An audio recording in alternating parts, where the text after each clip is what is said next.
Chapter 411. Now I'm Blackie with a core. Territory of the Tiger Tribe in Netta. Plant the sturdy blade green onions quickly before the locusts arrive. Yes, there's no need to plant them too densely. Space them about 1 meter apart. Theseus, who had received advice from Theo on how to plant the sturdy blade green onions most efficiently, gave instructions to his subordinates. Thanks to this, they were able to plant the sturdy blade green onions without any trial and error, unlike other tribes. Ironically, becoming a slave turned out to be a stroke of luck. At that moment, Theseus 50,000 red locusts are flying in, and purple spots have been spotted on their bodies. A subordinate who had gone out to scout came running to report. Really? Then plant these detoxifying green onions in between as well. Theseus took out the detoxifying green onions from the bag that Theo had given him and distributed them to his subordinates. Theo carefully looked after his slaves. He had prepared the detoxifying green onions for Theseus, just in case the locusts evolved into purple locusts.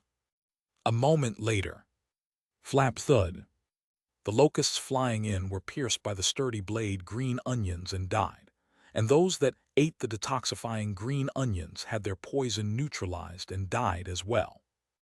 Amazing. That's right, to be able to deal with locusts this easily. Meow. Meow. I decided to imitate Theonym's way of speaking to show my respect. Meow. I see, understood. While they were watching the locusts eat the green onions, the 50,000 locusts were annihilated.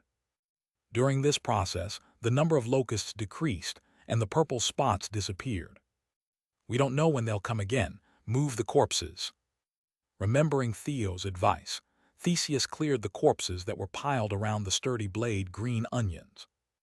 If the sturdy blade green onions were covered with locust corpses, the locusts wouldn't recognize the green onions. He also said that locust corpses are safe to eat if you consume them with detoxifying green onions. Killing locusts and solving the food problem, killing 2 birds with 1 stone. Thanks to Theonym, only good things are happening. Meow. Theseus quietly added meow at the end, out of respect for Theo. Black Tower Administrator's Area. Time remaining until Great Black Tower growth, 798 days. The time remaining until Great Black Tower growth was reduced by 300 days due to Sejun harvesting a new variety. Kehe, as expected, my Sejun is amazing. Ah, the cooking must be done by now. Aileen laughed pleasantly as she opened the pot lid. And then, Buffy. Aileen quickly pinched her nose at the smell wafting from the pot. I'm sure I was making soup. There was no soup, only a foul-smelling liquid boiling inside. It might still taste good. Aileen didn't give up and boldly dipped a spoon into her creation, scooped up a tiny bit, and put it in her mouth. PF do. She immediately spat it out. Gah, it's a failure. Aileen was feeling dejected.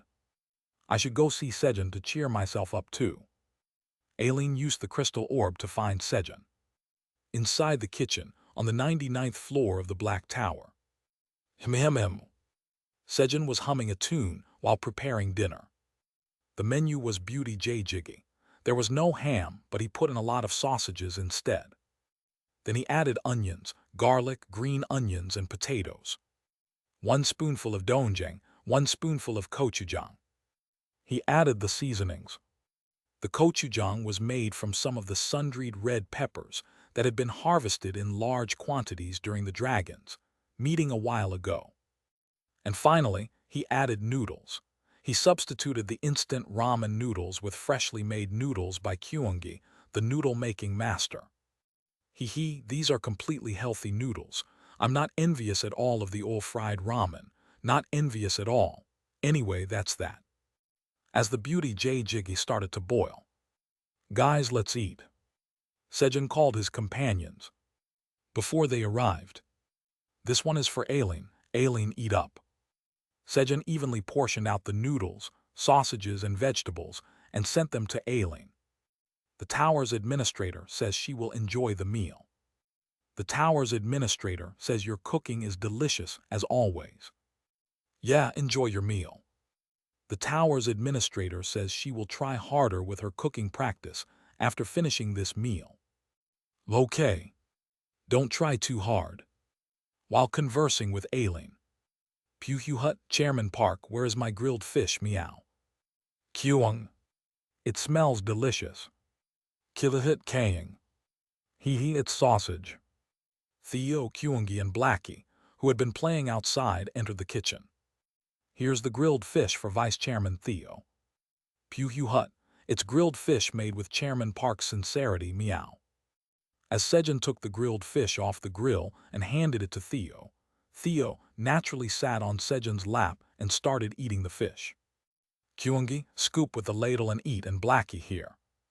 Sejun put sausages and potatoes in a bowl specially made for Blackie. Kaying, why do I have so little?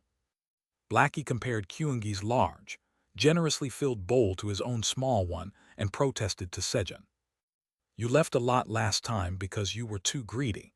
I'll give you more if you eat it all. Kaying, okay. Hee, I'm no longer the old Blackie without a core anymore. Now I'm Blackie with a core. It seemed that another glutton had been added to the 99th floor of the tower, but Kilahit Kaying. Hee, I finished it all, give me more. You finished everything. By then, the beauty Jjiggy had already disappeared. For Blackie to process food and convert it into core energy, he needed time to digest it. Kaying. Hi, where did it all go? Kyung. Sorry, Blackie, Kyungi ate it all. In the meantime, Kyungi had eaten it all. Kaying. My sausages. Blackie, eat this. Sejun placed a piece of dried sweet potato in Blackie's mouth. Munch. Blackie, who had been sad, started to happily munch on the dried sweet potato. Hee, I love dried sweet potatoes the most. He preferred the dried sweet potato over sausage. As the meal came to an end, Puhu Hut. Theo rubbed his head against Sejun's lap and laughed happily. Kirorong. Blackie slept in Sejun's sling bag. And then, Kyungi stuck his butt to Sejun and patted his belly, feeling full. As Sejun and his companion were enjoying the post-meal drowsiness. 525-151-166. Kahaha, now with just 500 billion tower coins, I can drink the golden Samyangju. Kaiser spoke in a boastful voice, making sure the other dragons could hear. That sneaky bastard, we could have mobilized too. Exactly, he's just trying to become a VVIP by himself. Ramter and Tyr looked resentfully at Kaiser. They still remembered the golden Samyangju they had tried during the dragons' meeting. Thinking about that moment made them smile involuntarily. Of course, they went as Sejun to buy the golden Samyangju, but Sejun refused outright, because of the quest that required him to serve each dragon a cup. However, he didn't completely refuse to sell it under one condition. VVIPs could buy 1 bottle of golden Samyangju per month. Thanks to this, the leaders earned money every day to become VVIPs with the hope of being able to drink golden Samyangju, and bought Transcendence black beans and Samyangju from Sejun. But Kaiser pulled ahead overwhelmingly by defeating the Fenrir's core, which contained 15% of Fenrir's power that appeared in the Black Tower. Kehe, when I buy the golden Samyangju later, I'll give you all a cup. Really? I just recorded that. Okay, but why is he like that? Kaiser asked, looking at Kellyan, who was smirking alone. Idea. He been like that for a while. What's up with him? Even when Kaiser waved his hand in front of Kellyan's eyes. Yuh. There was no reaction. White Tower's administrator area. Grandpa, look at this, I can do this now. Wow, my grandson is amazing. Kellyan praised Ajax, who created dozens of light orbs and manipulated them freely. You might say what's so amazing about handling light, but the light Ajax was handling wasn't magic. He controlled light itself. And to do that, one must go through the process of awakening. Dragons usually awaken between the ages of 1500 and 2000 because they need to get accustomed to their attribute and require a lot of magic power. But Ajax did it at 500. Considering that even the fastest dragons typically awaken around 1000, this was incredibly fast.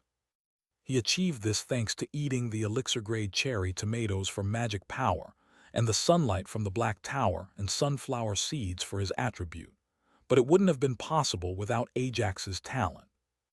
That's right, though he seemed lacking, Ajax was a genius.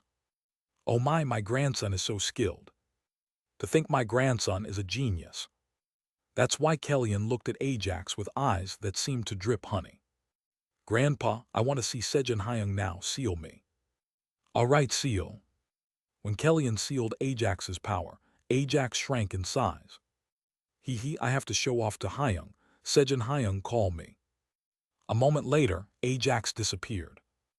Come to think of it, an awakening makes one's powers about 10 times stronger.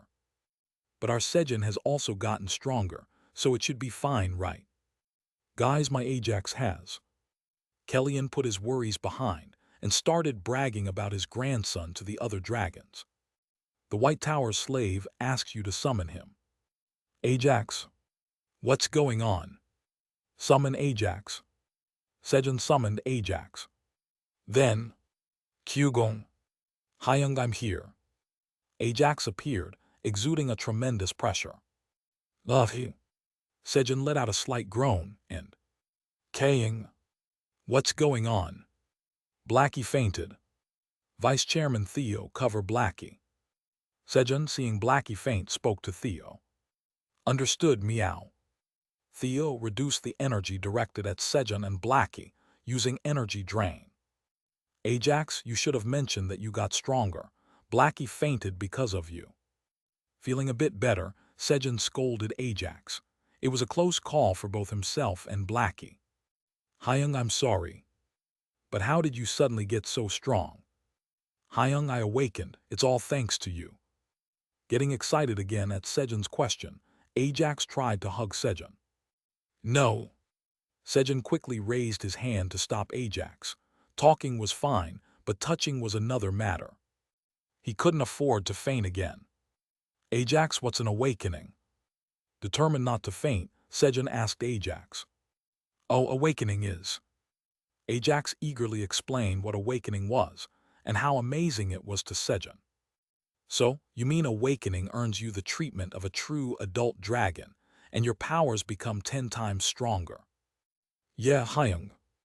To be precise, awakening doesn't make the stats 10 times higher, but grants the ability called power, true dragon strength, which allows one to use power equivalent to 10 times their stats. That's why Ajax got stronger, but Sejun's stats didn't increase. That's disappointing. Then Ajax, awakening at 500 years old is really impressive. Yeah, I'm not a true adult dragon yet since I'm not 1,000 years old. Hee. Blushing from Sejun's praise, Ajax scratched his head. But has Aileen awakened too?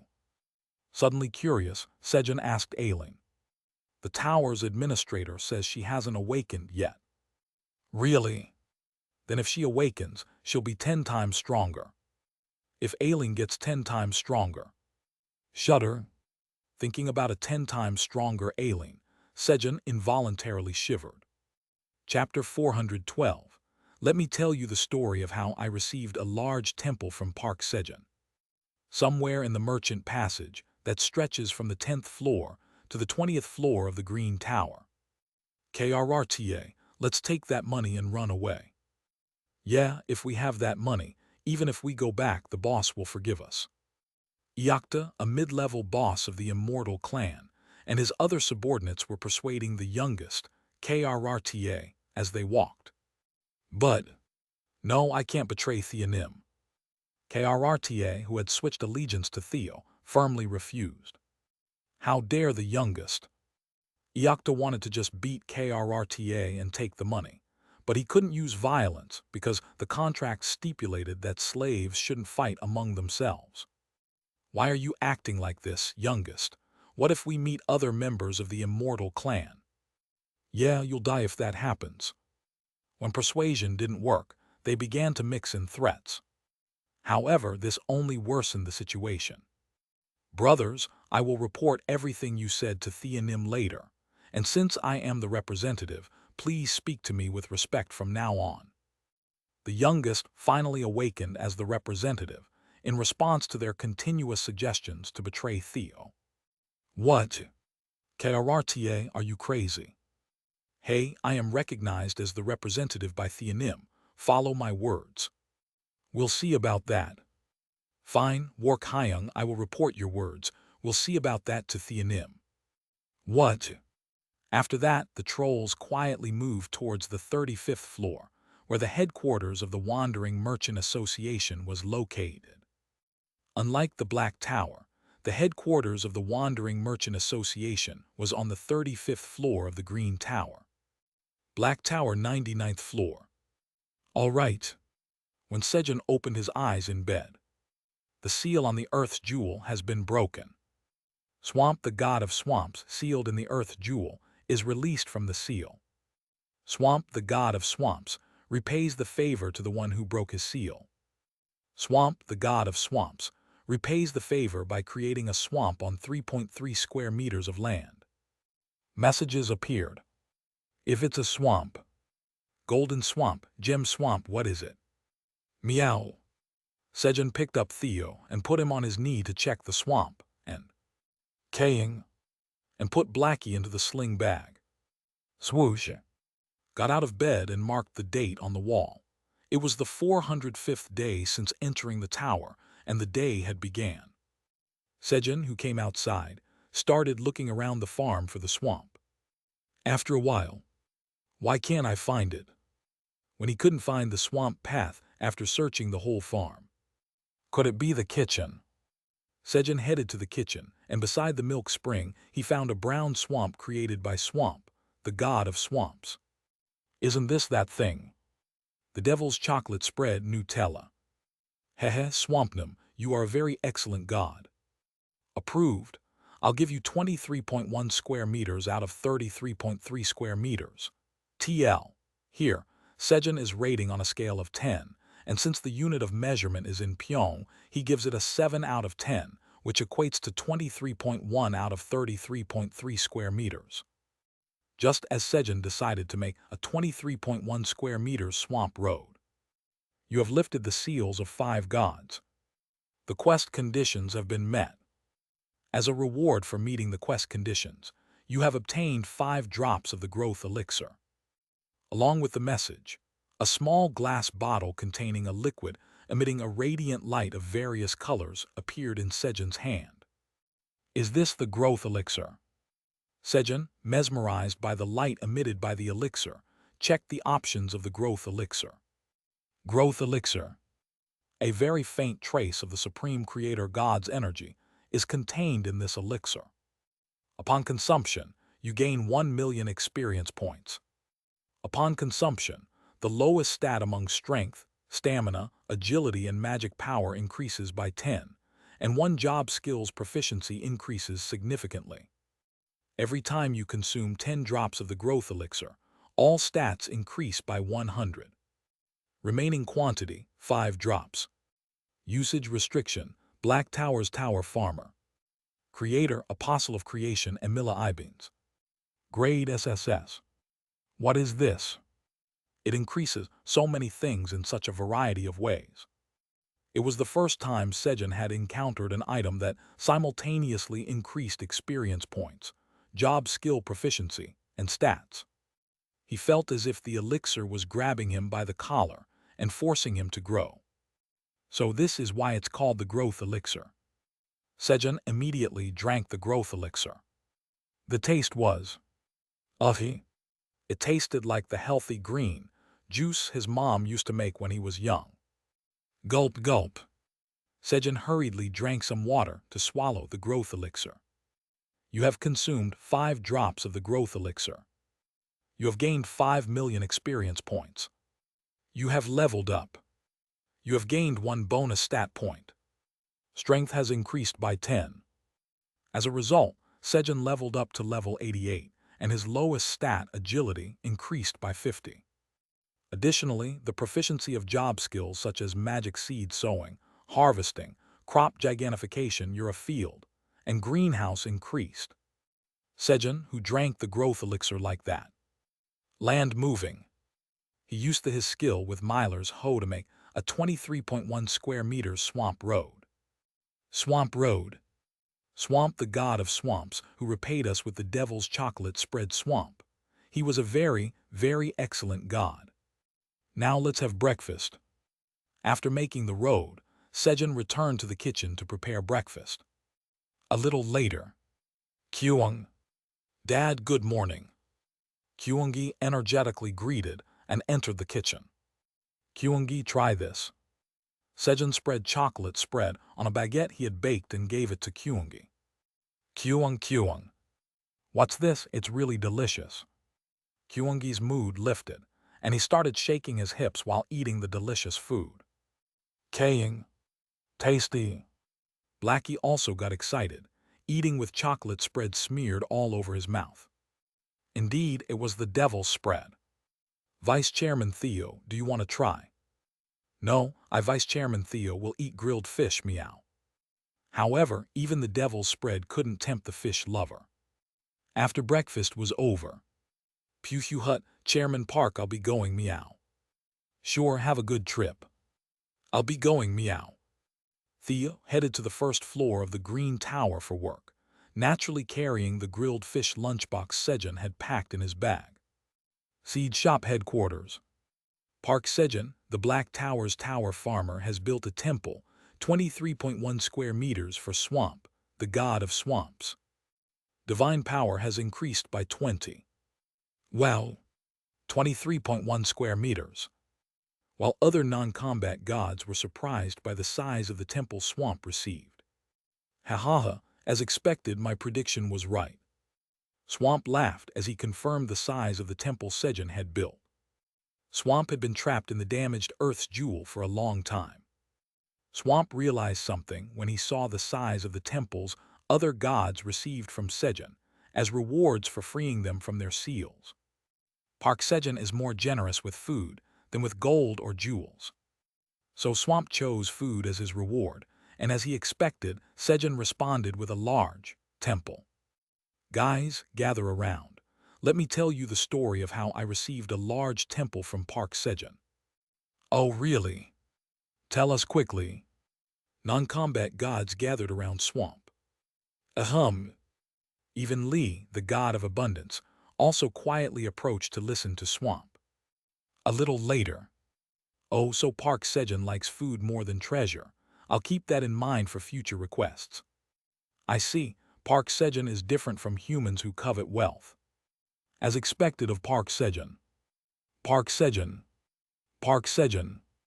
The non-combat gods, happy that Sejun was a decent human, chanted his name. However, thud, when they heard the sound of a combat god passing by the next building. Park Sejun. They quickly lowered their voices. Green Tower, first floor. 10 roasted sweet potatoes, please. I'll take 10 corns. The hunters filling the shop street on the first floor were buying crops from Sejun's shop. At the front of these hunters, there were 30 who were eating while standing in line. But when does the auction start? I guess we have to wait for that cat called Theo Park to come first. They were there to buy the sturdy blade green onions sold by Theo. Yesterday, they went outside the tower and personally verified the incredible effects of the sturdy blade green onions. Today, we'll secure at least 100,000 of them. We have to win at least once. They were representatives of their tribes, determined to secure more sturdy blade green onions. HMPH, we can't give a single one to the tiger tribe. HMPH, victory will be ours, meow. As usual, Theseus, the representative of the tiger tribe, and Maroon, the representative of the lion tribe, growled at each other. Meow, what is that dumb way of talking? Maroon was mocking Theseus when. Meow. Theo appeared on the shop's roof, humming a tune and opening his bag. Pew Hut, there are so many Neta tribe people again today, meow. How exciting, meow. Seeing the crowd of hunters in front of the shop, he smiled brightly. Neta tribe by Vice Chairman Theo have arrived, meow. Thump. Theo jumped off the roof, landing gracefully in a superhero pose, and pulled out 30 million sturdy blade green onions from his bag, more than the previous day. Currently, the Black Tower had large stocks of sturdy blade green onions being cultivated on the 99th, 67th, and 49th floors. The auction will begin now, meow. 30 million tower coins for 100,000. 32 million tower coins. The starting bid was 10 million tower coins higher than yesterday. Yesterday, the hunters hadn't pooled their money properly, but today, all the tribe hunters' money was collected by their representatives. 51 million tower coins, meow. Sold, meow. The sturdy blade green onions were sold for around 50 million tower coins. All sold out, meow. Theo sold 30 million sturdy blade green onions, making a revenue of 15 billion tower coins. But, Pew Hut, there's one more crop to sell today, meow. The auction wasn't over yet. There's more to sell. What is it? As the hunters wondered. Pew Hut, after the locusts come the leeches, meow, and for leeches you need this, meow. Theo pulled out the vitality-infused fragrant grapes from his bag.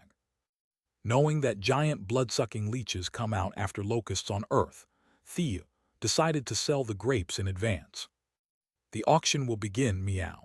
I will sell them 100 bunches at a time, with a total of 5,000 bunches, meow. 10,000 tower coins for 100 bunches. 12,000 tower coins for 100 bunches. At Theo's call, the hunters started bidding. However, the bids were far too low. The hunters were drawn to the fragrance of the grapes, rather than recognizing their value as a crop that could deal with the yet-to-appear leeches. At that moment, 10 million tower coins for 100 bunches, meow. Theseus, who had complete trust in Theo, started to raise the price. We can't lose to the Tiger Tribe, 15 million tower coins. Maroon raised the bid again, unwilling to lose to Theseus. 33 million tower coins, meow. Sold, meow. 30 million tower coins. Sold, meow. In the end, the vitality-infused fragrant grapes were swept up by the Tiger Tribe and the Lion Tribe. After the auction ended, Pew Hut, I've gathered quite a bit of money today, meow. Just a little more, and I can give it to Chairman Park, meow. As Theo happily packed the money into his bag. Thud, thud. With vibrations shaking the ground, hundreds of green trolls were approaching from a distance. And then, who dares to mess with the immortal clan? A monster at the front shouted loudly. Manta, mid-level boss of the immortal clan. Pew Hut slaves, meow. Theo laughed as he approached the trolls with meow step. Thwack. Simultaneously knocking out the trolls by hitting the back of their heads and stamping contracts, he increased Krarta's subordinates. As Theo was happily making slaves. Squirm slosh. Outside the Green Tower, 5 giant blood-sucking leeches were approaching the Lion Tribe's territory. Theo somehow ended up making a prophecy-like prediction. The Neta people's trust in Theo began rising rapidly. Chapter 413, What? Replacing the Bones. Neta World's Lion Tribe territory. Throw the grapes at them. Make them eat each other. The Lion Tribe hunters threw the vitality-infused fragrant grapes, as instructed by Theo, at the giant blood-sucking leeches. Then, squirm, squirm. The leeches, intoxicated by the fragrance of the grapes from each other, began to devour their own kind. Once their sizes reduced to about 1 meter. Use fire magic. Fireball. Fire arrow. The wizards burned the leeches with their magic. You have defeated a giant blood-sucking leech. Thanks to this, they were able to easily defeat the giant blood-sucking leeches. Phew, if I hadn't bought the vitality-infused fragrant grapes. He didn't even want to imagine it. Maroon tried attacking the leeches that were intoxicated by the grape scent and eating each other from behind. However, squirm squirm, the attacked leeches continued to split and split again. Moreover, the dozens of split leeches charged, sucking blood with their sharp teeth. If they had tried to catch the leeches without the grapes, there would have been tremendous damage. Theo Parknam is really amazing. How did he know they would appear? And even the method to deal with them. Maroon couldn't help but feel respect for Theo. Could it be that Theo Parknam is the savior who came to rescue us? Maroon recalled the legend passed down in the lion tribe. On the day when the world is coming to an end, a brave lion will appear to save you. Thinking about it, Theo's appearance was similar to that of a lion. He could hide his claws and had whiskers too. There were more differences, but people tend to see only what they want to believe. Yes, Theo Parknam is definitely the savior who came to save our lion tribe. He hadn't fully grown yet, but when he does, he'll look more like a lion. Come to think of it, those tiger tribe bastards dared to mimic our saviornam's speech. Unforgivable meow. From now on, this speech belongs to the lion tribe, meow. Maroon practiced Theo's speech style to use it naturally. Black Tower's administrator area. Time remaining until Great Black Tower growth, 797 days. Kehe, another day has passed. Aileen laughed as she confirmed that another day had been deducted from the time left until the Black Tower's growth. And then, now I should check my Sejun's contribution.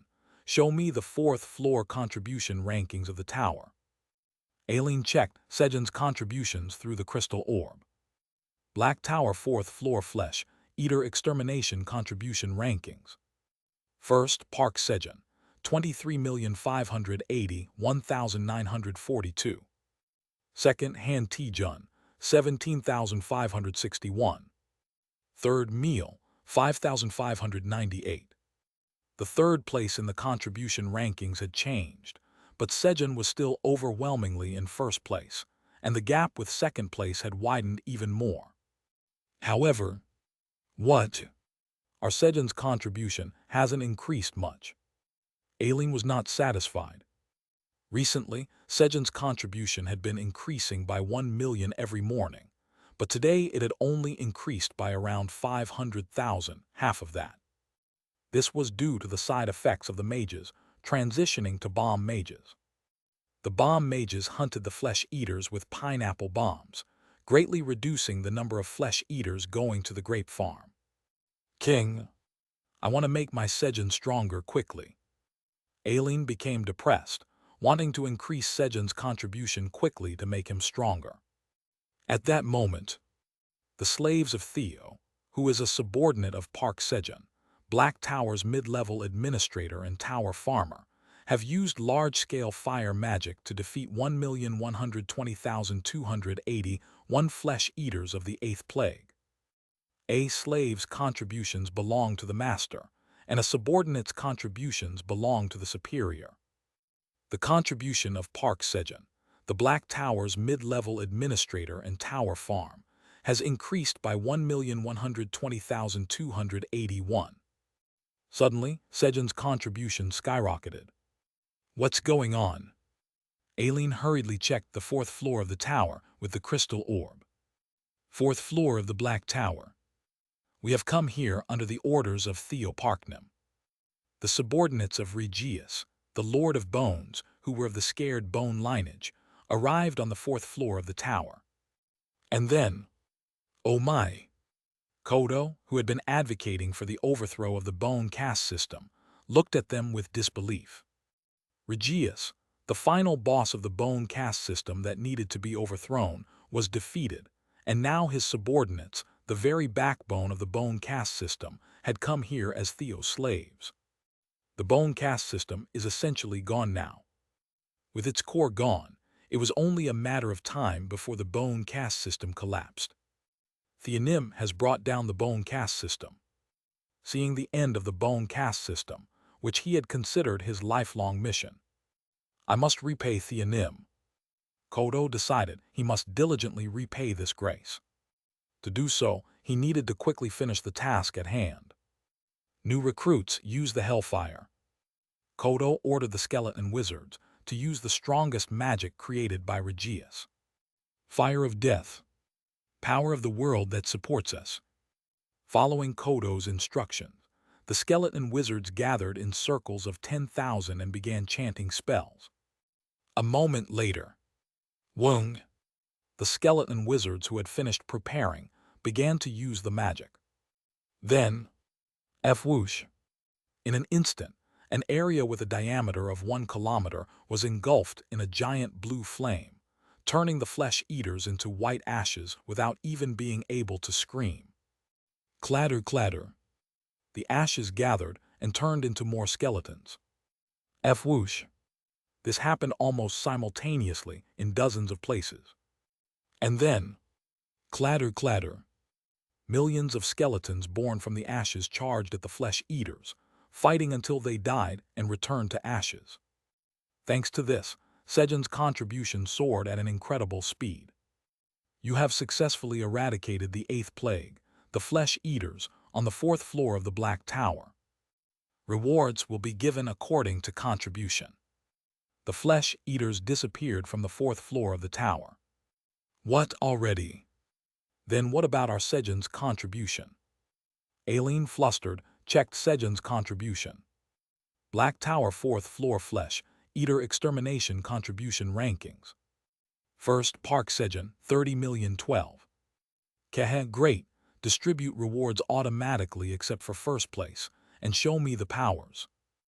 Aileen, confirming that Sejun's contribution had surpassed 30 million, smiled and pulled up the power list to find the power she had marked. Power, Fragile Young Dragon's Bone, contribution 30 million. Acquiring this power will replace the bones in the body with the bones of a fragile young dragon. Dragons have this power from birth. Usually the term fragile disappears after the first year, and the term sturdy appears after 10 years. Power, Fragile Young Dragon's Bone, might be fragile enough to break with a touch for dragons, but compared to Sejun's bones, it was like replacing straw with steel. Kehem purchase power. When Aileen purchased the power, you have used 30 million contribution to purchase power. Fragile Young Dragon's Bone for Park Sejun, mid-level administrator and tower farmer of the Black Tower. Power, Fragile Young Dragon's Bone, has been granted to the mid-level administrator mark of the Black Tower. An alarm appeared on the crystal orb. Sejun, endure the pain a little bit. Aileen cheered on for Sejun. 99th floor of the Black Tower. Sug. You have harvested the magical cherry tomatoes. Your job experience slightly increases. Your proficiency of harvesting LV 8 slightly increases. You have gained 70 experience points. While Sejun was harvesting cherry tomatoes. Kaying. What's this? Blackie, who had been taking a nap inside the sling bag Sejun wore after breakfast, felt a slight pain in his stomach. He sensed something bad in his body. It was because of the chocolate spread he had eaten. Although Sejun had unknowingly given it to him, chocolate spread was poison to wolves. Is it poison? Blackie gathered the poisonous energy separately using his core. And then, boing, he jumped out of Sejun's sling bag. GRR. Went outside the farm and expelled the poison through his rear end. Kilahit Kaying. Hehe, this level of poison can't harm me, the great Blackie. Feeling better after expelling the poison, Blackie entered the kitchen with a much lighter step. With his stomach emptied, he felt hungry. Slurp, slurp, slurp. Blackie quenched his thirst by drinking milk from the milk fountain, but Kaying. This isn't it. His hunger couldn't be satisfied with just milk. So he went to the storage and started eating various crops inside. Kaying. Today, I need to increase my magic power. He especially focused on eating cherry tomatoes and peanuts. Kilahit Kaying. Hehe gather. As his stomach filled, Blackie digested the food to add to the core. Thanks to his diligent eating, the core had grown to the size of a sunflower seed. While Blackie was growing his core in the storage. Who told you to eat here, Blackie? Sejun, who had come into the storage with harvested cherry tomatoes, shouted when he saw Blackie making a mess on the storage floor. Kaying, run away. Sensing he was about to get scolded by Sejun, Blackie hurriedly grabbed a corn cob and ran away. Blackie, you stop right there. Sejun chased after the fleeing Blackie. A moment later. Hee, Blackie, if you hide like that, of course I can see you. Sejun spotted Blackie's plump butt sticking out, while only his eyes and ears were covered with leaves. Killahit Kaying. Hehe, now you won't find me. Slurp, slurp, slurp. Unaware, Blackie was enjoying the corn. Just as Sejun was about to catch Blackie, the tower's administrator grants power, fragile young dragon's bone to the mid-level administrator mark of the tower, replacing the bones in your body with the bones of a fragile young dragon. Huh? What, replacing the bones? What kind of gruesome message is that? As Sejun was trembling in fear looking at the message. But he felt intense pain, and his consciousness began to fade. Thank goodness. Sejun thought it was fortunate that he could faint. Thud. As Sejun collapsed. Kaying. What was that noise? Blackie turned around. Crag, crack. Kaying. Hey, use the core. Seeing Sejun's bones being replaced with dragon bones, Blackie ran to Sejun. Press. He activated the energy of the core in Sejun's body by stepping on him, helping the fragile young dragon's bones settle properly in Sejun's body. Killahit Kaying.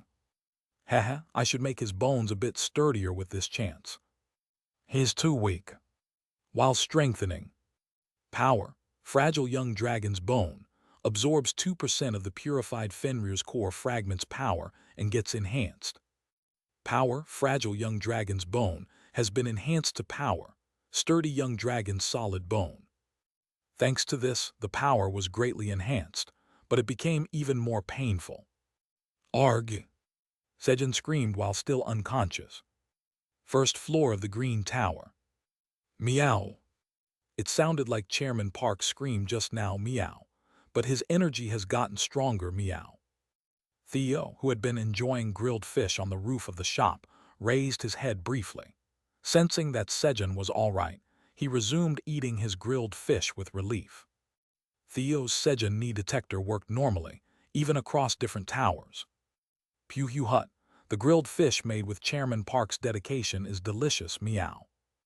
While Theo was eating the grilled fish. Goo-woo. Suddenly, a massive aura from the sky began to engulf the surroundings. What, meow? At this rate all my slaves will die, meow. Theo hurriedly used his talent, energy drain, to absorb the spreading aura at full power. Then, flash.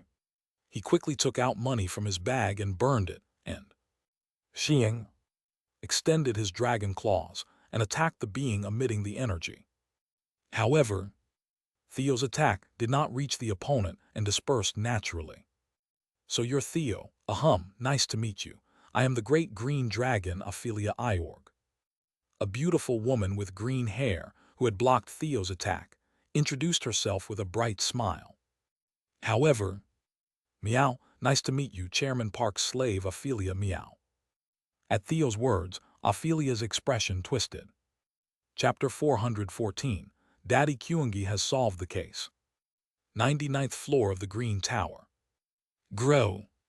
When Ophelia scattered the mugwort seeds that Sejun sent her and used her skill, the seeds quickly took root and grew into mugwort. And you have harvested vibrant magical mugwort. Your job experience has increased slightly. Your proficiency in harvesting LV7 has increased slightly. You have gained 70 experience points. One vibrant magical mugwort is offered to Park Sejun, the tower farmer of the Black Tower. Ophelia diligently harvested mugwort to send to Sejun. Great, I've finished harvesting 20,000 mugwort. What should I do now? I don't want to work anymore, Ophelia said as she stretched her back after harvesting the mugwort. All right. They said Park Sejun's shop opened on the first floor of our tower. Heh, I should go check it out. Ophelia moved to the administrator's area of the Green Tower. Kruang, Grandma is sleeping. Ophelia carefully picked up the crystal orb and left the room, making sure not to disturb the sleeping Brachio. And then, show me the first floor of the tower. Looking into the crystal orb, she searched for Sejun's shop on the first floor of the Green Tower. A moment later, oh, found it. Ophelia easily found Sejun's shop, which was crowded with hunters. They're selling Park Sejun's crops at the shop. I want to eat Park Sejun's crops too. Sluapa. Ophelia wiped away the drool that had unknowingly come out. Due to her pride, Ophelia couldn't directly ask Sejun for crops and only ate them when Brachio bought them from the dragon market. Should I go and eat too? Ophelia pondered for a moment. No, I can't. Grandma told me not to wander around. Ophelia shook her head, remembering Brachio's warning. But I really want to eat it. Ophelia's gaze soon fixed on the crops Sejun's shop was selling, which the hunters were eating deliciously. The more I look at it, the harder it gets, but are these guys doing their job well? As she watched, her desire to eat grew, and she diverted her attention by looking for the bosses she had sent. And then, those bastards! Ophelia burst out in anger upon seeing the bosses. The boss of the 99th floor of the tower, Agni, was deliciously eating grilled corn while roasting crops. The boss of the 98th floor of the tower, Cerberus, was lying down at the entrance, eating roasted sweet potatoes. Even the boss of the 97th floor of the tower, Saintess of Destruction Egil, was eating cherry tomatoes while treating hunters at the infirmary. Since Sejun Company provided 3 meals a day by default, the bosses were naturally given meals as well. These guys are eating all by themselves. Ugh, I can't stand it. I'm going to eat too. Ophelia carefully glanced at Brachio. Kriuang. Good, she's in a deep sleep. Moved to the first floor of the Green Tower. Ophelia, confirming Brachio was deeply asleep, grabbed the crystal orb and spoke. Do you wish to move to the first floor of the Green Tower? Yes. Moving to the first floor of the Green Tower. And so, Ophelia moved to the first floor of the Green Tower. What? It's Park Sejun's subordinate Theo. Blocking the attack aimed at her, she greeted Theo. Meow, nice to meet you, Chairman Park's slave Ophelia, meow. Eek slave, really. Though Theo's words were annoying, she couldn't refute because they were true. Moreover, now's not the time to worry about that. Ophelia had a purpose for coming here. I want to eat that too. Hurriedly, Ophelia pointed to the crops being sold at the shop and spoke to Theo. Hut got it, meow. At Ophelia's words, Theo obediently took out the crops from his bag and handed them over. Since providing meals to Sejun Company's employees was standard, Theo didn't find it strange at all. However, is there anything I need to do in return? Ophelia, unaware of this, asked Theo if there was anything she could help with. She didn't want rumors spreading that the great green dragon didn't pay for things. Then hurry and go, meow. I'm tired, meow. Hell, I'm sorry. Only then did Ophelia notice Theo's exhausted face from absorbing her energy. Then I'll be off. As Ophelia hurriedly left. Meow, I'm so tired, meow. The exhausted Theo trudged back to the Black Tower. I need to recharge on Chairman Park's lap, meow. 99th floor of the Black Tower. MMM. Sejun carefully moved his body as he woke up. Fortunately, there was no pain. Did the bones get replaced properly? Sejun quickly checked his power. Power, sturdy young dragon's solid bones. Level plus 10. All stats plus 100. All stat potentials plus 1000. All stats increase by 1 every 10 days for 10,000 days. Learning efficiency is increased. Dragon bones enhance resistance to external energies. Due to the high density of the solid bones, all stat potentials increase by an additional 1,000, and the bones are less likely to break. Well, this is insane. Sejun couldn't close his mouth upon seeing the options of his power. This power was truly amazing. Thanks to it, his level rose to 98, earning him 10 bonus stats and increasing his strength stat by 100. All stat potentials increased by 1000 plus 1000, a total of 2000. Moreover, for almost 30 years, all his stats would increase by 1 every 10 days just by breathing. That means all stats would increase by 1000. Everything else was excellent as well. Aileen, thank you so much. Although it was thanks to Blackie that the power was enhanced, Sejun, not knowing this, thought it was all thanks to Aileen.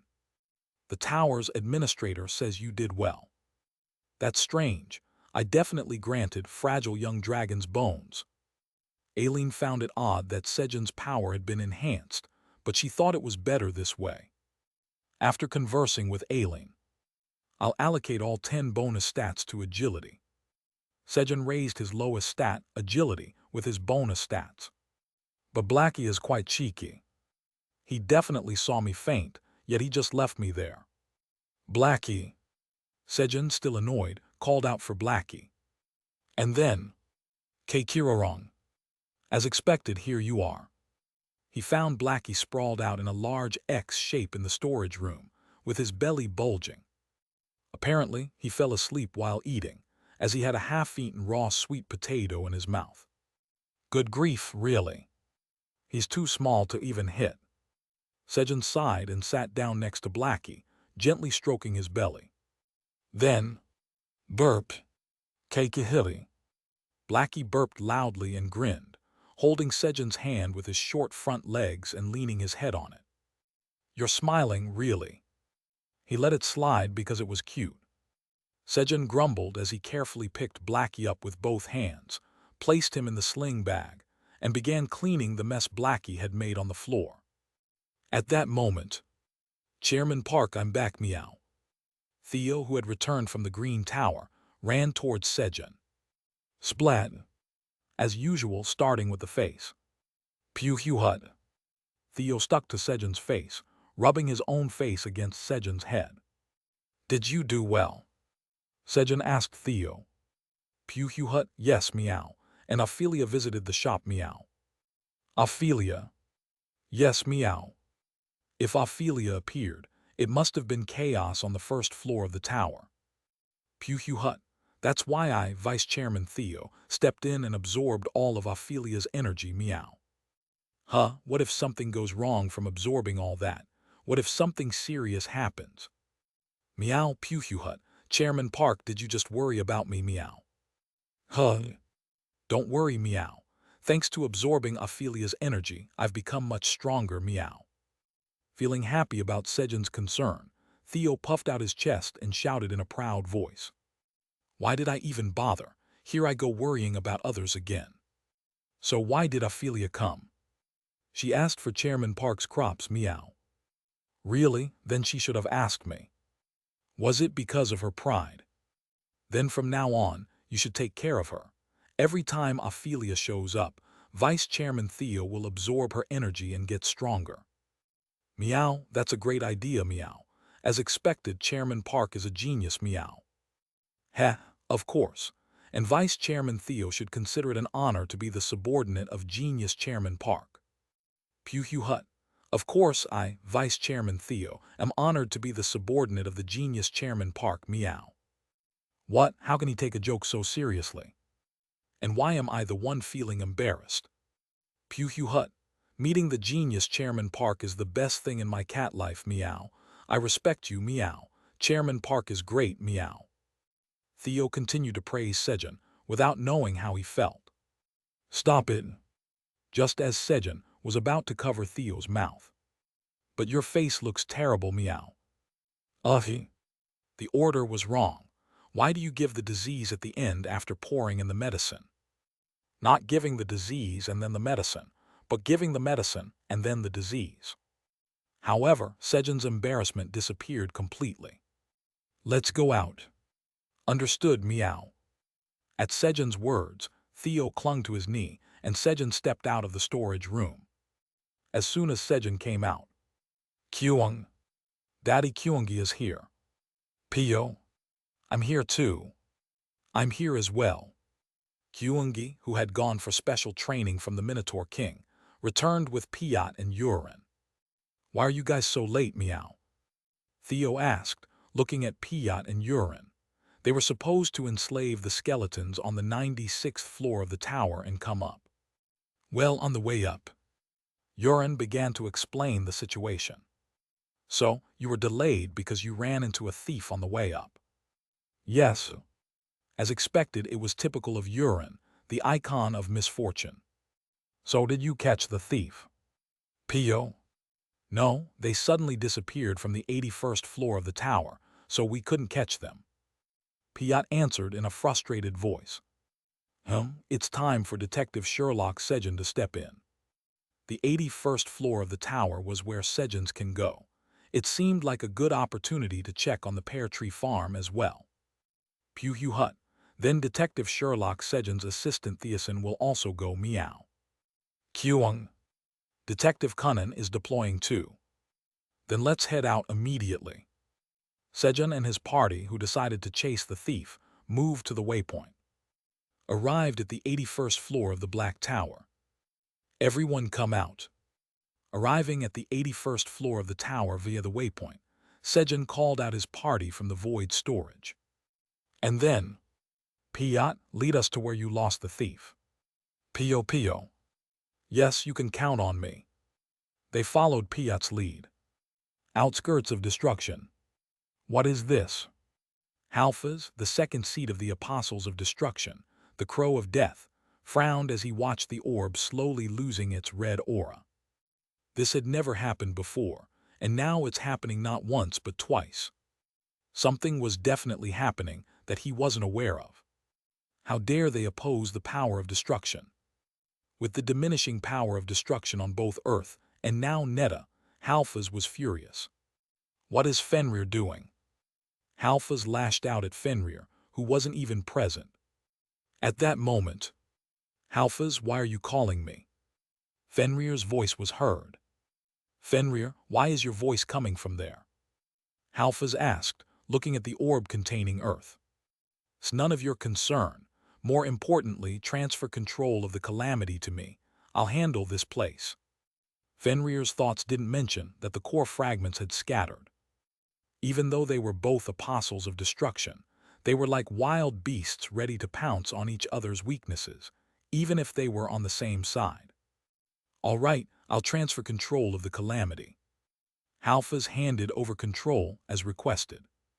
Thus, all control over the calamities on Earth was transferred to Michael. Pio. It's here, they suddenly disappeared here. Piot stopped in front of a giant stone wall. At that moment, Kyung, I smell something.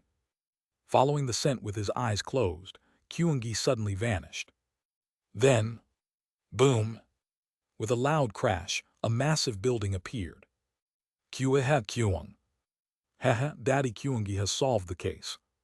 Kyungi, who had broken the core of the magic circle of the illusion spell, ran to Sejun with a bright smile. Chapter 415. Please let me sleep comfortably. Kyung. Kyungi, who was running towards Sejun, suddenly stopped. Kyung. Right, it's Detective Cunnan. Detective Cunnan has solved it. Kyungi, who briefly confused his main persona with his role-playing character, resumed his method acting. As expected, Detective Cunnan is amazing. Sejun also played along to let Kyungi get fully immersed in his role-playing. While Kyungi was engrossed in his alter ego, Detective Cunnan. Hut. The case isn't solved yet, meow. Detective Cunnan has only unraveled one of the many clues, meow. It's still 01, meow. Theo, brimming with competitive spirit, said to Kyungi, the match isn't over yet, meow. Kyung. Detective Cunnan will win. Hut. I will show you the skills of Sherlock Sejun's trusted assistant, Theosin, meow. Kyung. Detective Cunnan will also show his skills. Hut, but you can't beat me, meow. I, Theosin, am a master at catching thieves, meow. As Theo and Kyungi competitively ran into the building. But what is this building? Sejun slowly walked towards the massive structure, looking around. There was a broom leaning against the wall, fallen leaves gathered on the ground, and stones replaced with new ones amidst the aged stones, marking the passage of time on the building. There were signs that someone had been here. Probably thieves. Considering the size of the building, there might be more of them around. At that moment, Sejun, it seems someone is living here. I'm sure it's the thief who stole my money. Sejun heard a voice beside him. It was Yurin. Sejun felt his heart drop and quickly looked to his side. There stood Yurin, the icon of misfortune.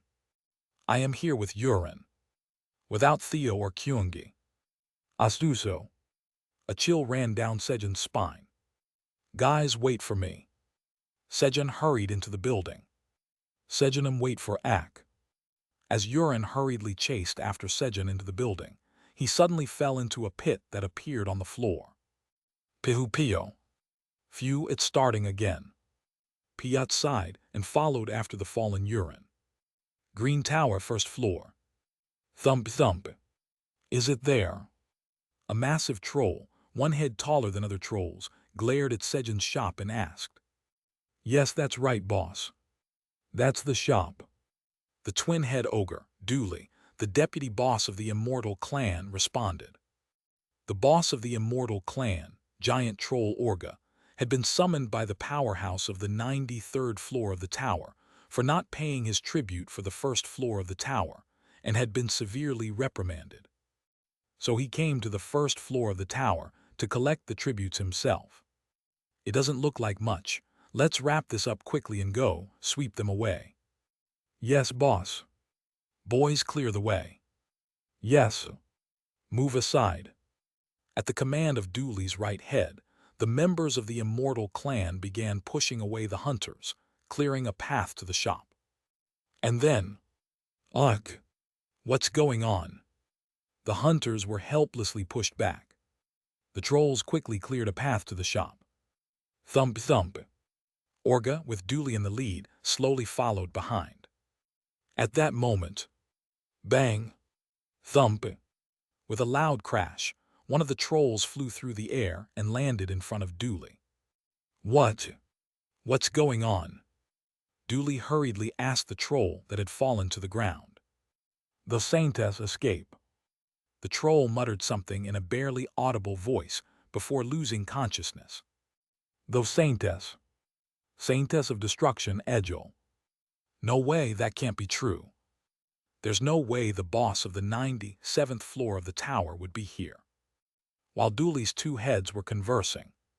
Hey, look ahead. Orga, looking ahead, called out to Dooley in a terrified voice. Yes. What's ahead? Dooley, looking ahead, was at a loss for words. In front of them stood Agni, the boss of the 99th floor of the tower who had transformed into a giant, and Egil, the boss of the 97th floor, the Saintess of Destruction. The trolls were kneeling before them. Why are the bosses from the highest floors of the Green Tower here? Orga and Dooley were startled and tried to quickly turn around and run away. Grrrr. But Cerberus, the boss of the 98th floor, blocked their path. Kneel. Thump thump. At Cerberus' command, Orga and Dooley knelt faster than anyone. Sign it. Cerberus handed them a contract prepared by Theo in advance. You have hunted one slave. All stats increased by 1 due to the effect of title, Slave Hunter. Pew hut, my subordinates are doing well, meow, but where is this meow? Theo said, looking around after reading the message. He had definitely entered the building with Kyungi, but he ended up in a completely different place. Moreover, Kyungi was nowhere to be seen. Pew hut, I should go to Chairman Park first, meow. Theo moved toward where he sensed Sejun's energy. Meow. I feel a pull from here, meow. As he walked along the path and entered a room where he felt the pull, there was a jade-colored stone placed in the center of the room. Pew hut, this looks good, meow. Even though it obviously looked like a trap, Theo grabbed the jade stone without hesitation. Rumble. The room shook for a moment. What, meow? Theo tilted his head and left the room, heading towards Sejun.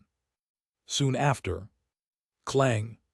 Sharp spikes coated with purple liquid shot out from the top and bottom of the room Theo had just left. Meow meow meow. Unaware of the danger he had just avoided, Theo hummed a tune as he ran towards Sejun. Kyung, where is this place? Just like Theo, Kyungi, who had fallen into a strange place, looked around.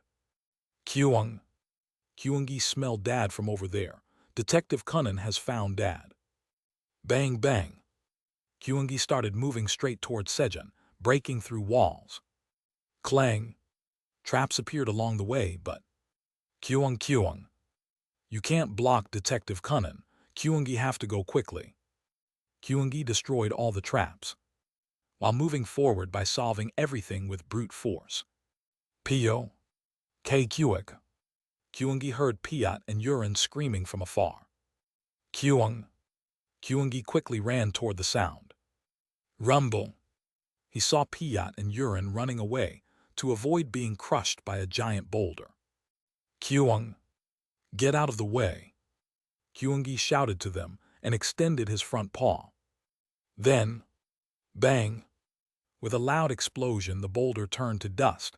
It was Kyungi's step punch. Pio. We're saved. Kyungi, do you need some pocket money? As Yurin, who had narrowly escaped death, tried to reward Kyungi. Kyung. Dad told me not to take money from just anyone. Kyungi refused Yurin's money. I'm not just anyone. Yurin felt hurt. Where is this place? Sejun stood at the end of a dead-end corridor, looking around. As soon as he opened the door, he felt something strange and was plunged into darkness, ending up here as if he had teleported. Step. Since it was a dead end, Sejun walked forward. Then, Sejunum, be careful. Peacepiece, who was hiding on Sejun's instep, warned him and swung its wings at the ground 3 meters ahead. Then the floor sank under the air pressure. Creak! With the sound of gears turning, huge iron skewers shot up from the floor. What was that? Did I almost die just now? Sejun froze at the sight of the trap. Keikirorong Keikivit. In contrast, Blackie was sleeping as comfortably as ever. Yeah, just sleep. In Sejun's mind, Blackie was still a baby puppy. Thinking that there was nothing good to be gained from experiencing this kind of situation, Sejun completely closed his sling bag. Just a moment. Peacepiece swung its wings to cut the metal spikes and flew ahead. Bang bang. Phew, it's safe now. After destroying all the traps ahead, Peacepiece returned. Thanks to Peacepiece, Sejun could move comfortably. As he continued to move along the corridor. It's Theo. Sejun could sense Theo coming this way. Let's rest here for a moment. Sure. As Sejun waited for a bit. Chairman Park, I missed you so much, meow. Theo ran over and hugged Sejun's face. Yeah, I missed you so much too. Sejun welcomed Theo more warmly than usual. At that moment, rumble, rumble, rumble. The vibration rapidly approached where Sejun was. What is it? Sejun grabbed Theo's body with both hands, ready to defend at any moment. A moment later, bang! The wall in front of Sejun shattered. And then, Kyung! Kyungi found Dad. Thud, thud, thud. Kyungi hurriedly ran towards Sejun. Kyungi! Sejun greeted Kyungi as if he hadn't seen him in decades. Pio! We're saved. Theonim, I missed you. Following Kyungi, Piat and Yurin appeared. The group was reunited. But where should we go? Kyung! Detective Cunnan smelled the thief earlier. Just trust Detective Cunnan. Kyungi confidently raised his front paw and shouted. Hut, no, meow. I felt a strong pull from that direction, meow. Theo also confidently raised his front paw and shouted. Kyung! Kyungi is right. No, meow. My front paw's pull has never been wrong, meow. The two started bickering again. Guys, calm down, you're both right. Let's first go to where Theo felt the pull. The pull Theo felt was surely towards the treasure stolen by the thief. So, let's first grab the treasure and then chase the thief. Hut, follow me, meow. Kyung. With Sejun's words, Theo's confidence soared, while Kyungi became sullen. Detective Cunnan, don't be too sad. I'll give you 1 5-star stamp instead. Kyung. Hasa, really? Yes, here, take out the paper. Kyung. Got it. Thus, having cheered up Kyungi, Sejun followed Theo's lead, moving towards the pole. And then, wow, they arrived at a gigantic warehouse. It was filled with jewels, weapons, paintings, and other expensive-looking items. Theo, gather what you're pulled towards first, and then pack the rest of the jewels. Got it, meow. Kyung. Pio. Yes. Following Sejun's instructions, the group began gathering the jewels. Chairman Park, I feel a strong pull from within here, meow. Guided by Theo, Sejun stood in front of a pile of jewels. From here? Yes, meow. SHHH. Theo answered, and then dived into the pile of jewels. A moment later, swoosh! Theo's chubby front paw emerged from the pile of jewels. When Sejun pulled Theo's paw, Theo appeared holding a black diamond in his other front paw. Hut, Chairman Park, it's this, meow. Theo, dangling from Sejun's grasp, confidently offered the black diamond. Skill copying stone. Gulp. Sejun took the black diamond and examined it closely. Skill copying stone. An item made from black diamond. It can randomly copy and store 1 skill from a target. The stored skill disappears after use. Skills cannot be copied if the difference in levels is significant without the target's consent. Skills that cannot be used cannot be copied. Currently copied skill, none. Usage restrictions. Level 100 or higher, all stats above 2000, recognized as the master of the copyist Cappy. Creator copyist Cappy. Grade. It can copy skills.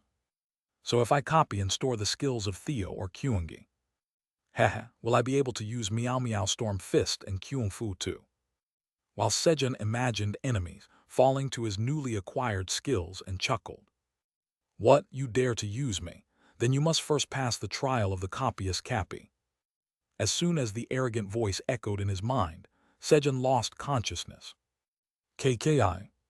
Please let me sleep comfortably. Blackie, grumbling about sleep, closed his eyes and entered Sejun's mental world. Chapter 416, The One Who Can't Fight is Sejun. Inside Sejun's mental world. What are you doing? Why are you copying my appearance? Change it right now. You're the one who needs to change your appearance quickly. There were 2 Sejuns there, each claiming to be the real Sejun. True to his job as a copyist, Cappy had transformed into Sejun's appearance. Who is the real Sejun? The giant wolf Blackie was watching the 2 of them, pondering who to attack. In Sejun's mental world, Blackie's size was so enormous that it was difficult for the 2 to fit him in their field of vision, so they were unaware of Blackie. There was only one chance. Blackie had to be very cautious. If he accidentally attacked the real Sejun, Sejun's soul would be extinguished, and naturally Sejun would die. Which one is our Sejun? While Blackie was deep in thought. Thwag thwag. The 2 Sejuns who had been arguing started fighting each other. No. Arg. One Sejun was being beaten unilaterally. His stats were low, he had no combat skills or experience, so it was inevitable. That's right, the one getting beaten was the real Sejun. What's with this guy? He told me to pass the test, then transformed into me and started hitting me. And if you're going to transform into me, you should have the same stats and skills. While Sejun was feeling aggrieved. Found him. Blackie identified the real Sejun. The one who can't fight is Sejun. Blackie was 100% certain. Bang! Blackie carefully moved his paw and stepped on the fake Sejun. That's cheat. The fake Sejun, crushed by the suddenly appearing giant pillar, managed to say a word before turning into gray smoke and being absorbed by Sejun. "You're even more of a chi." Sejun, who was responding, lost consciousness. He. You have absorbed the thoughts of copyist Cappy. You have learned how to use the skill copying stone. You can now use the skill copying stone more efficiently. Your mental strength has increased by 50. While reading the messages, after opening his eyes. "Chairman Park, are you awake, meow?" "Kyung. Dad, are you okay?" Theo and Kyungi, who had been massaging Sejun's face and body while he was unconscious, asked in delighted voices. "Yeah, I'm fine." As Sejun answered and tried to get up. "Chairman Park, stay lying down, meow." Kyung. "That's right, Dad needs to rest more." Theo and Kyungi pressed down on Sejun's body, preventing him from getting up. They thought Sejun had fainted from exhaustion.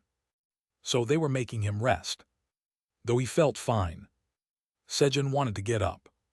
But with both of them pressing down, he couldn't get up. Kirorong. Listening to Blackie snoring, Sejun was forced to take a break. "Is this how you use it?" Sejun examined the skill copying stone and brought it near Theo's body. Then, "Do you want to copy the target's skill?" A message appeared. "Yes." When Sejun answered, "You will randomly copy one of the target's skills." The skill copying stone copied one of Theo's skills. Since Theo didn't resist, no permission was needed. "You have copied the skill, Meow Step Master." Meow Step. When Sejun looked at the skill copying stone. Skill copying stone. Currently copied skill 1-2 skill, Meow Step Master. The recently copied skill was displayed. And the 1-2 displayed next to it. Originally, he could only copy one skill. Thanks to the residual thoughts of copyist Cappy. With the ability to use the skill copying stone more efficiently, he could now copy up to 2 skills. As Sejun looked at the copied skill Meow Step, the skill description appeared. Skill Meow Step Master. A creative skill made by Theo Park, the legendary merchant, and the deadly dragon-clawed golden cat subordinate of the great black dragon, for fast movement. Chairman Park is so great, meow. It's a skill that allows high-speed movement using magic power, with an effect of agility stat x5 for 100 seconds. Chairman Park, I respect you, meow. If moving on 4 legs, it has an effect of agility stat x10 for ultra-high-speed movement. Chairman Park, you're the best, meow. Wow. Sejun marveled at the skill description. It's amazing, being able to move at 5 times the agility stat for 100 seconds. You can move at 10 times the speed when walking on all 4s, but he didn't want to move that fast to that extent. Maybe because it's a creative skill. The titles like the legendary merchant and the deadly dragon-clawed golden cat subordinate of the great black dragon, which the Black Tower system doesn't recognize, were part of Theo's thoughts included in the skill description. Chairman Park is so great, meow. Chairman Park, I respect you, meow. Chairman Park, you're the best, meow. These redundant praises from Theo were directly included in the skill description. In short, there were many unnecessary words. Vice Chairman Theo mentions me even in his skill. Of course, Sejun was very pleased. While Sejun was reading the skill description. Chairman Park, isn't it hot, meow? Theo fanned Sejun with his front paw. Kyung. Dad, aren't you thirsty? Kyungi handed Sejun a cup of water, treating him with great care. A little later. Let's pack up quickly and go home. As Sejun stood up. Chairman Park, there's one more thing I'm pulled to, meow. Theo led Sejun to another pile of jewels. And then, this is it, meow. As Theo put his front paw into the pile of jewels and pulled. Kuguang. With a heavy sound, a golden cart that was buried in the pile slowly moved and revealed itself. Why is there a cart here? Automatic cart, wandering between the Black Tower and Golden Tower. Despite its grand name, the cart had a very simple structure, a square box with 4 wheels attached. What is this?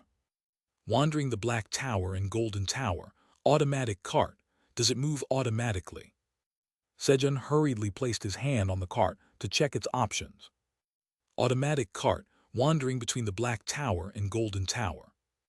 A cart created during the promotion exam for the legendary merchant of the Black Tower. Made from materials such as lightning-struck giant paulownia tree, bone powder of a sacred bone, holy stone speed, top-grade magic stones, and thunder spirit stones. Due to the lightning-struck paulownia tree, bone powder of a sacred bone, and thunder spirit stones, it has strong resistance to lightning attributes. Put items to sell in the cart, set the desired price, and the cart will wander the Black Tower and Golden Tower for 30 days, selling the items automatically. The cart moves to a different floor every 10 days. If all items are sold, it returns immediately, but the cart can only wander again after 30 days from the initial departure date. By paying 10 billion tower coins per remaining day, the cart can be sent to wander immediately. If you set items you want to buy in the cart, it will return after purchasing up to 5 types of items. If you don't set all 5, the cart will automatically purchase items for the remaining slots. Bound to the legendary merchant Theo Park. Usage restriction. Legendary merchant, magic power 10,000 or more. Creator, god of. Grade. This is a cart created during the promotion exam for the legendary merchant. This seems to belong to Urine, but it seems like it got bound to Theo when he touched it. That's my cart. As if confirming Sejun's guess, Urine shouted, recognizing the cart. Urine, I'm sorry. Sejun, holding Urine's shoulder, spoke in an apologetic tone. Why? Well, the cart got bound to Theo. Meow. Theo, realizing the cart was bound to him, looked surprised at Sejun's words. It's okay. I was originally going to give it to Vice Chairman Theo anyway. Really? Hut, I'll use it well, meow. Thanks to this, Sejun and Theo's faces lit up with smiles. The moment Urine saw the automatic cart that wandered between the Black Tower and Golden Tower, he thought it would be better for Theo to use it. Because of his own misfortune, if he used it, the cart might end up in some strange place. The world might even face destruction. In fact, Urine had tried using the cart briefly, the day he became the legendary merchant. He had sent it out empty to make it return quickly, but less than 10 minutes later, it came back covered in the corpses of strange little monsters. They had died during the dimensional travel. Urine was convinced those creatures were not of this world. The cart, which was supposed to go to the Black Tower or Golden Tower, had ended up in some strange and dangerous place and then returned. After that, Urine had been pondering how to use the cart, but when the faceless thief Loon stole it, he felt relieved. Although he was unfortunate that his other properties were taken too. Urine, thank you. I'll make you a lot of delicious food in return. Thank you. At Sejun's words, Urine smiled brightly. After legally receiving the cart from Urine, Vice Chairman Theo, let's send the cart out once. Hut understood, meow. Theo began loading items for sale into the cart. He loaded cherry tomatoes, sweet potatoes, green onions, carrots, and potatoes, and set the prices. For items to buy, just set the land deed for the 35th floor of the Golden Tower for now. Hut understood, meow. Following Sejun's instructions, Theo set the item to be purchased in the cart. Then go and make a lot of money, meow. As Theo lightly pushed the cart, Wulong! A black hole appeared in front of the cart, and it moved into the hole. After sending the cart. So this is the hideout of the faceless thief Loon, huh? Seeing Urine's cart here confirmed it. No wonder there were so many treasures. After a few more hours of gathering the items, they finally managed to empty the treasure vault.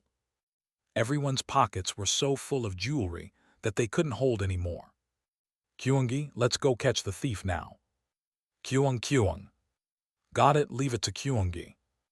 As it was finally time for him to shine, Kyungi eagerly sniffed the air and followed the trail of the faceless thief loon. As they moved, they found a staircase, and upon climbing it, a gigantic laboratory appeared. The walls were lined with countless books and reagents, and the desks and floor were piled high with documents. At that moment, Kyungi tilted his head in confusion. Kyungi, what's wrong? Kyung, the scent stops here. Do you smell anything else? Kyung, there are other scents, but there are too many. Kyungi shook his head as he answered. Puhyuhut chai. Sejun quickly covered Theo's mouth, knowing he would want to step in at this moment. If Theo acted here again, Kyungi would be disappointed once more. If you stay still, I'll extend your exclusive right to my knee by 1 week. Nod if you agree. Nod. Theo nodded vigorously at Sejun's words. Good, persuasion successful. Sejun removed his hand from Theo's mouth. And then, he fell into deep thought. How could he catch the thief? No, how could he summon the owner? Sejun pondered for a moment. Kyungi, give a light Kyung Fu. Kyung. Got it, Kyung Fu. At Sejun's command, Kyungi, without much doubt, used Kyung Fu at 10% output. Clang. The reagents shattered by Kyung Fu. All the reagents on one side of the wall were broken. Hehe, you still won't come out after this mess. Sejun's plan was to cause chaos. Clearly, this place was a space for important long-term research. The owner has no choice but to appear, definitely. But it seemed this much wasn't enough. There was no sign of anyone showing up. In that case, Kyungi, how about we do a little zapping after a long time? Kyung. Understood. Shashak. At Sejun's words, Kyungi began rubbing his front paws together. Then, crackle. Bright white sparks were produced, dazzling to the eye. If I bring this to the documents, they'll all burn up instantly. What will you do? This was Sejun's signal to the owner of the laboratory. At that moment, Sun, stop, you really can't do that, please. From a hidden spot in the ceiling of the laboratory, the faceless thief loon appeared. Chapter 417, Puhyuhut. What a fantastic transformation show, meow. My name is 132279. As soon as I was born, I was kidnapped by the copyist Cappy and became an experimental subject. Cappy was a crazy wizard who was obsessively fixated on transforming into other forms. He didn't hesitate to perform live biological experiments to achieve that. At first, my surroundings were full of friends, but one by one, they disappeared. It was later that I realized the 13 prefix in my name signified that 10,000 test subjects had disappeared 12 times. As the experiments continued, my friends vanished and I was left alone, unfortunately. When I was the only one left. Your new name is Cabai now. I received a new name from the copyist Cappy and was forcibly made his apprentice. However, being called an apprentice, I remained an experimental subject until the very end. Then one day, drink this. My master handed me a thick silver liquid. Lacking the courage to defy my master's order, I drank the liquid and lost consciousness. When I regained my senses, everything around me was in complete ruins. I waited for my master for days in that place, but he never appeared. Finally, freedom, the freedom I had so desperately dreamed of. As I thought I had escaped from my master, Twitch, my body began to transform into a completely different form. Perhaps I had wished for too much freedom. Even my body was freed from its previous constraints. My second transformation, and the first one I remember, was into a gray wolf. I wasn't accustomed to walking on all fours, and it took me days to learn to walk. And just when I had finally gotten used to running, Twitch, I transformed again.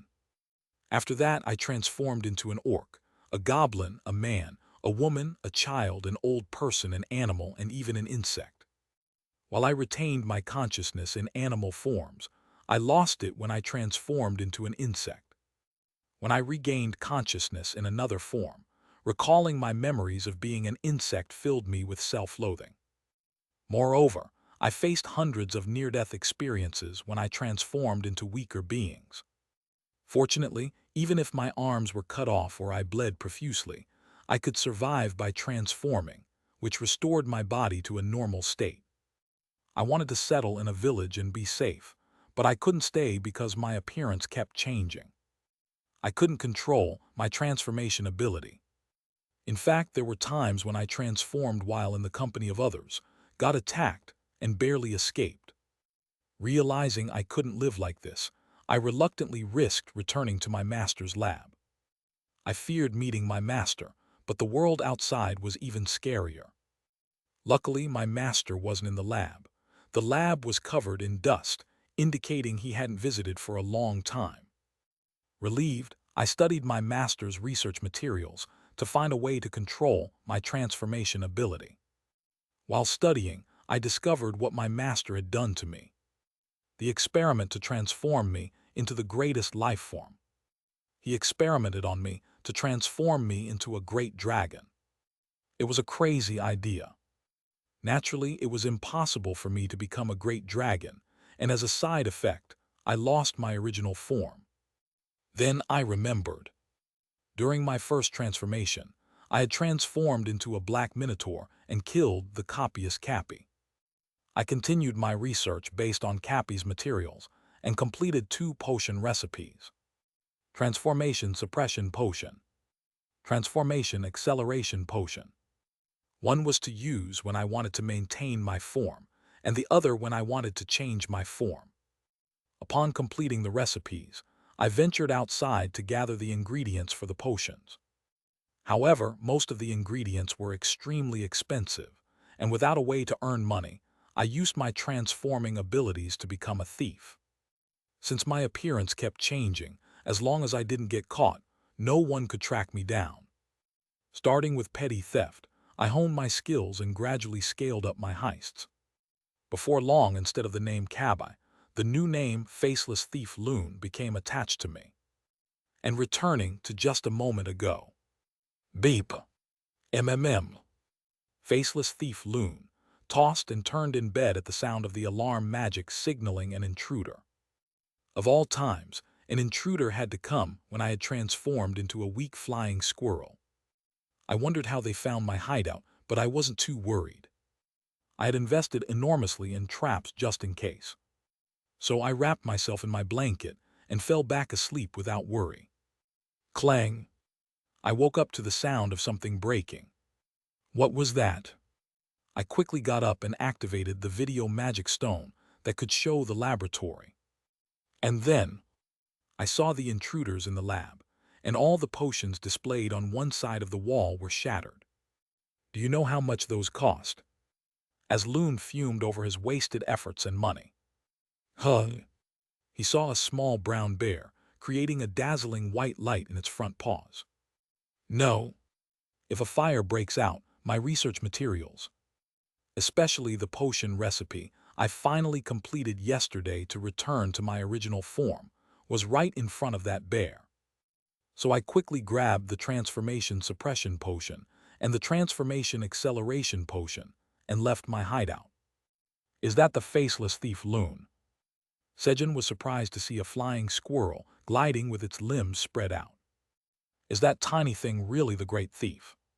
Sejun almost let his guard down due to its small and cute appearance, but no way. Iona is also small and cute, but she's the wizard of destruction. Recalling Iona, he raised his guard. Loon, who was flying in the sky, stuck to the wall and took a potion out of his vest and drank it. Then, twitch. Loon's body turned into a silver paste and quickly transformed into a frog. After drinking another potion, he transformed into a raccoon and then a sloth. As if his luck was particularly bad today, he couldn't transform into a species suitable for combat. This is bad. As Loon grew anxious. Wow, awesome. Pew Hu Hut, what a fantastic transformation show, meow. Kyung Kyung. It's amazing, his appearance keeps changing. Pio. That's why they call him Faceless Thief Loon. Well, Sejun and his party were mesmerized by Loon's transformation show. Loon kept drinking the transformation acceleration potion and transforming more than 10 times. Finally, when a strong form emerged, thud, Loon landed in front of Sejun's party. Blue Phoenix. Unlike a phoenix that controls fire, it controls ice. Studying different species was essential for Loon, as he never knew what he might transform into. Crunch. Loon tried to freeze everything around him to protect his research materials and potions from damage, even the intruders. At that moment, he felt a stinging sensation in his buttocks, no, his tail. When Loon quickly turned around. Plug. Plug. Pew Hugh Hut. This will be great for making Chairman Park's farming tools and Iona's staff, meow. Theo was plucking feathers from Loon's tail. Eek, I'll freeze you all. Just as the enraged Loon tried to unleash cold energy. Gak. Kyung. My dad will catch a cold if he gets chilly. Kyungi, who had transformed into a giant form, grabbed Loon's neck tightly with his front paw. Plug. Plug. As a result, Loon was stuck with his collar grabbed, getting his tail feathers plucked. Hurriedly, Loon took out the transformation acceleration potion from his chest and drank it. Twitch. Kyung. Oh, he's slipping away. Kyungi tried to grab the transforming Loon, but Loon slipped out like an eel, transforming into a water deer. Then Loon transformed several more times. Kyung. He's transforming again. Kyungi, Piat, and Urin returned to watching the transformation show. Pew Hugh Hut, Chairman Park, take this, meow. Theo brought Sejun 7 tail feathers of the blue phoenix. Oh, this feels cool. Sejun examined the blue feathers he received. Blue Phoenix's tail feathers. These are tail feathers from the immortal blue phoenix, excellent materials for containing strong ice power. Using these feathers to make equipment has a high chance of producing legendary-grade items. If you make a weapon with these feathers, it will have an ice attribute. If you make a staff, it will double the ice attribute attack. If you make farming tools, it will increase the shelf life of crops by 10%. Grade SSS. Well done, Vice Chairman Theo. Pew Hugh Hut, of course, meow. I Vice Chairman Theo always do well, meow. Heh, that's right. Sejun knew the response would be annoying, but he couldn't help but praise him. By making a hoe with phoenix tail feathers to increase the growth rate of crops by 5%, and a sickle with blue phoenix tail feathers to increase the shelf life of crops by 10%, the synergy would be the best. At that moment, chirp. Kyung. The transformation is over. Loon transformed into a cicada and lost consciousness. Chirp. Capture him alive for now. Pio. Yes, I'll catch him. Piat grabbed the cicada-transformed Loon with its beak and stamped the cicada's leg on the slave contract. But, Pio, Theonim, did it work? It didn't work, meow. It seemed the slave contract wouldn't work without a stamp from his original form. For now, let's tell Yona about this location and go back. Got it, meow. Sejun captured Faceless Thief Loon and returned to the 99th floor of the tower with his party. 12th floor of the Golden Tower. Boom! Hundreds of lightning bolts struck the ground from the sky on a plane. Rattle. A golden cart slowly moved. Bang! Boom! Despite being struck by lightning several times during the move, the cart continued undamaged. What is that? Should we attack it? Elves hiding in a cave and keeping watch outside whispered as they observed the suspicious cart. At that moment, rattle. The cart changed direction and started moving toward their cave. What's going on? What should we do? Inform Elder Roiva first. As the elves busily moved around. Thud. The cart stopped in front of their cave. Prepare to fire. At Elder Roiva's command, The elves loaded wooden arrows with sharp stone tips onto their bows and aimed at the cart. However, the cart didn't budge at all. First squad approach. Yes. At Roiva's order, 5 elves cautiously moved toward the cart, alternately looking at the sky and the cart, hiding under trees. They had no idea when lightning might strike them. As the first squad got closer, Wung! The cart started to emit a golden light and created a large golden shield with a radius of 500 meters. Boom! The shield perfectly blocked the surrounding lightning bolts. And then, clank! The side of the cart opened up. Items for sale. 1 magical cherry tomato, 2 tower coins, remaining quantity, 10,000. 1 power sweet potato, 10 tower coins, remaining quantity, 10,000. Items wanted. Land deed of the 35th floor of the Golden Tower, 1 million tower coins, 1 piece. When you sell items, they will be appraised and purchased at a set price. Remaining items, 4 types. A shop window appeared. Huh? What? The elves, with their keen eyesight, could see the shop window. Not just the first squad of elves, but all the others as well. I'll go check it out first. Elder Roiva, as the representative, approached the cart. 10 minutes later. It seems safe to use. Roiva, who had been excitedly eating the magical cherry tomato, finally calmed down and spoke to the elves. Well, let's try it quickly. The elves approached the cart and bought Sejun's crops. A moment later. Clank!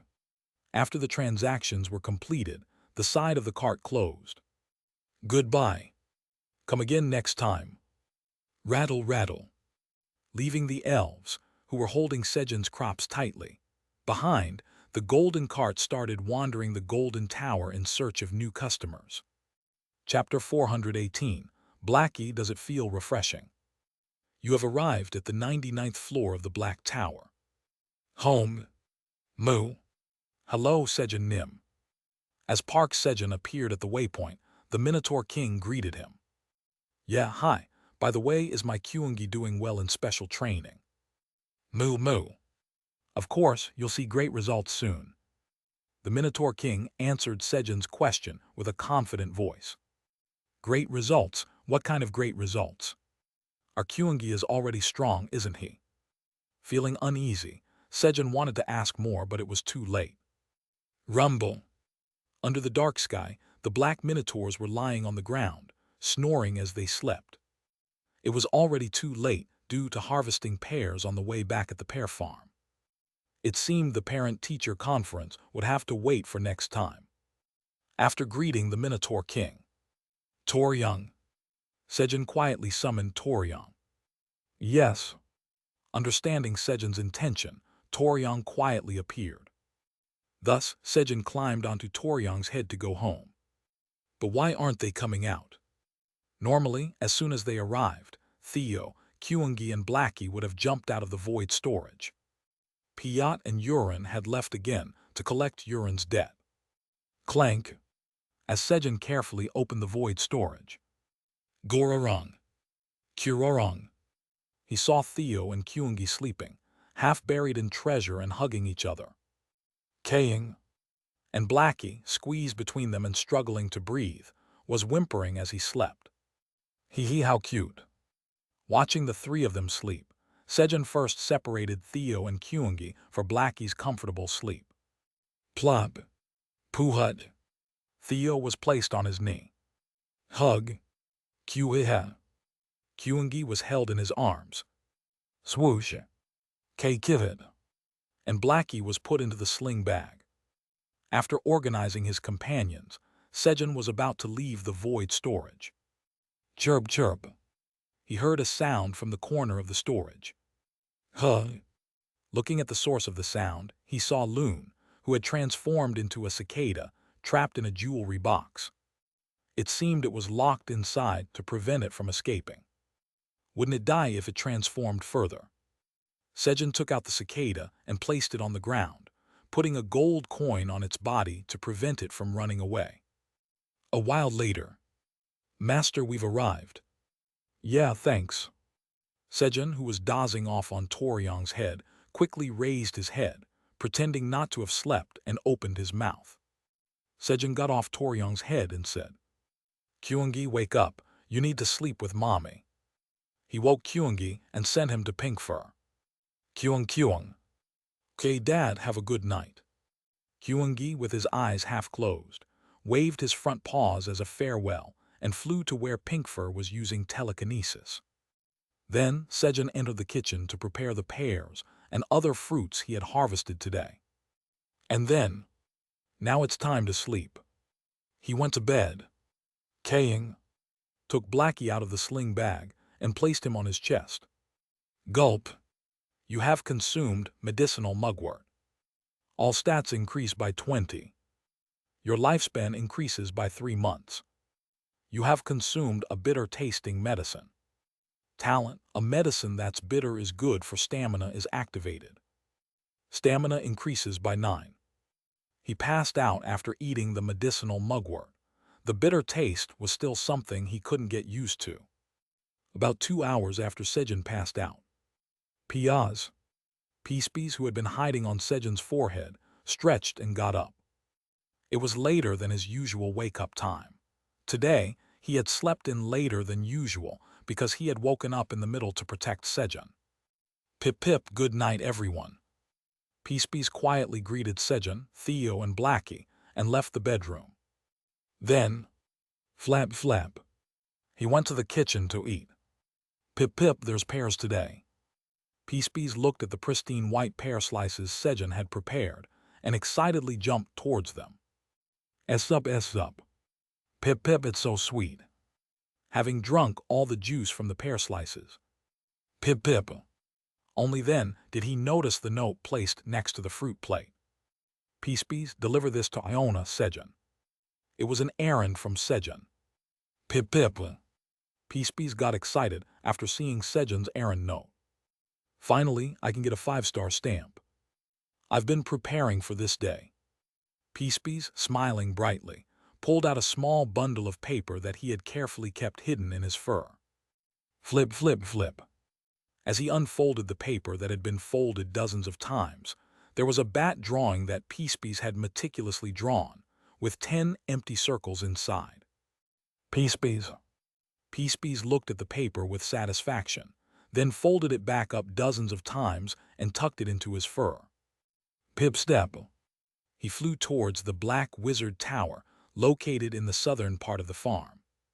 Top floor of the Black Wizard Tower. Kaiwo, there's too much work. Jonah was angry about the overwhelming workload again today.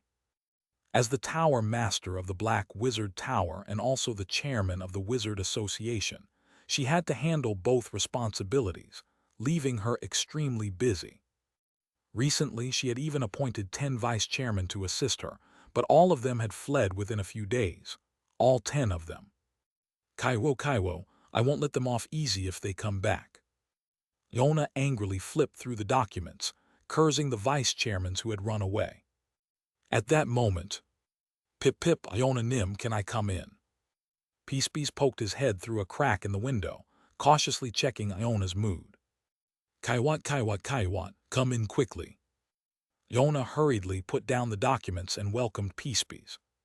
Pip pip, thank you. With Iona's permission, Peacebees expressed his gratitude and entered the room.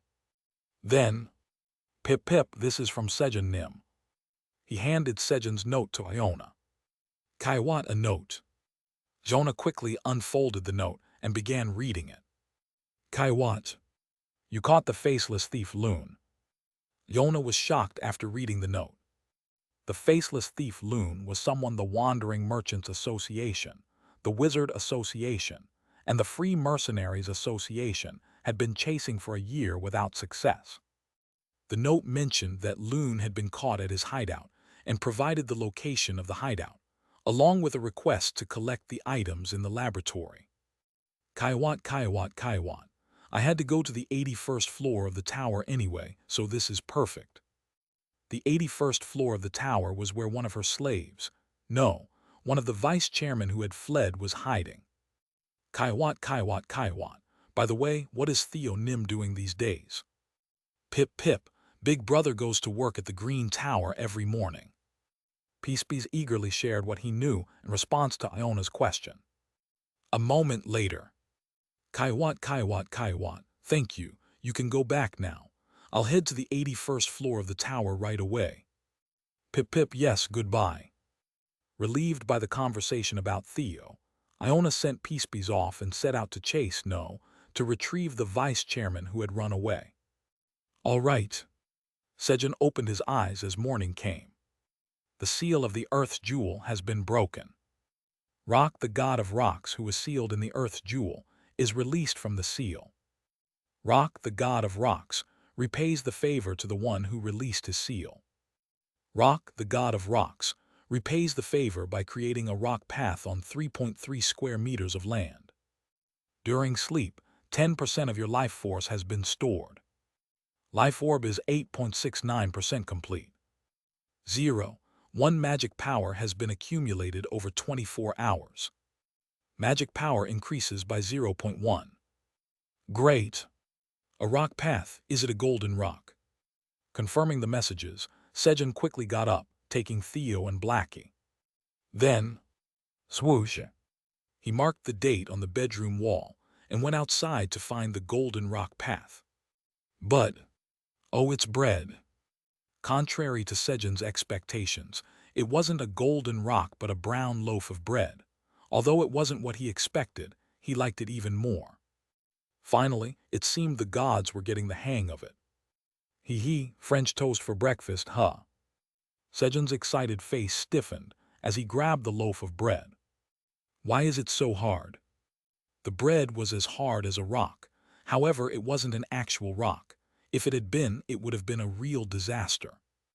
I'll have to grind this into breadcrumbs. Rockingham needs to try harder. Rocknam's score is 0.66 square meters out of 33.3 square meters. Rock Road. Rock, the god of rocks, who repaid us with bread so hard it could break their teeth. Bad. Sejun created a 0.66 square rock road at the entrance of the farm, and then headed to the kitchen. When he got to the kitchen, he saw the remains of the fruit Peacebees had eaten on the table, along with a tattered piece of paper that had been folded dozens of times. Sejun Nim, since I did the errand, please give me a 5-star stamp, Peacebees. It was written in Peacebees' handwriting. Pewha.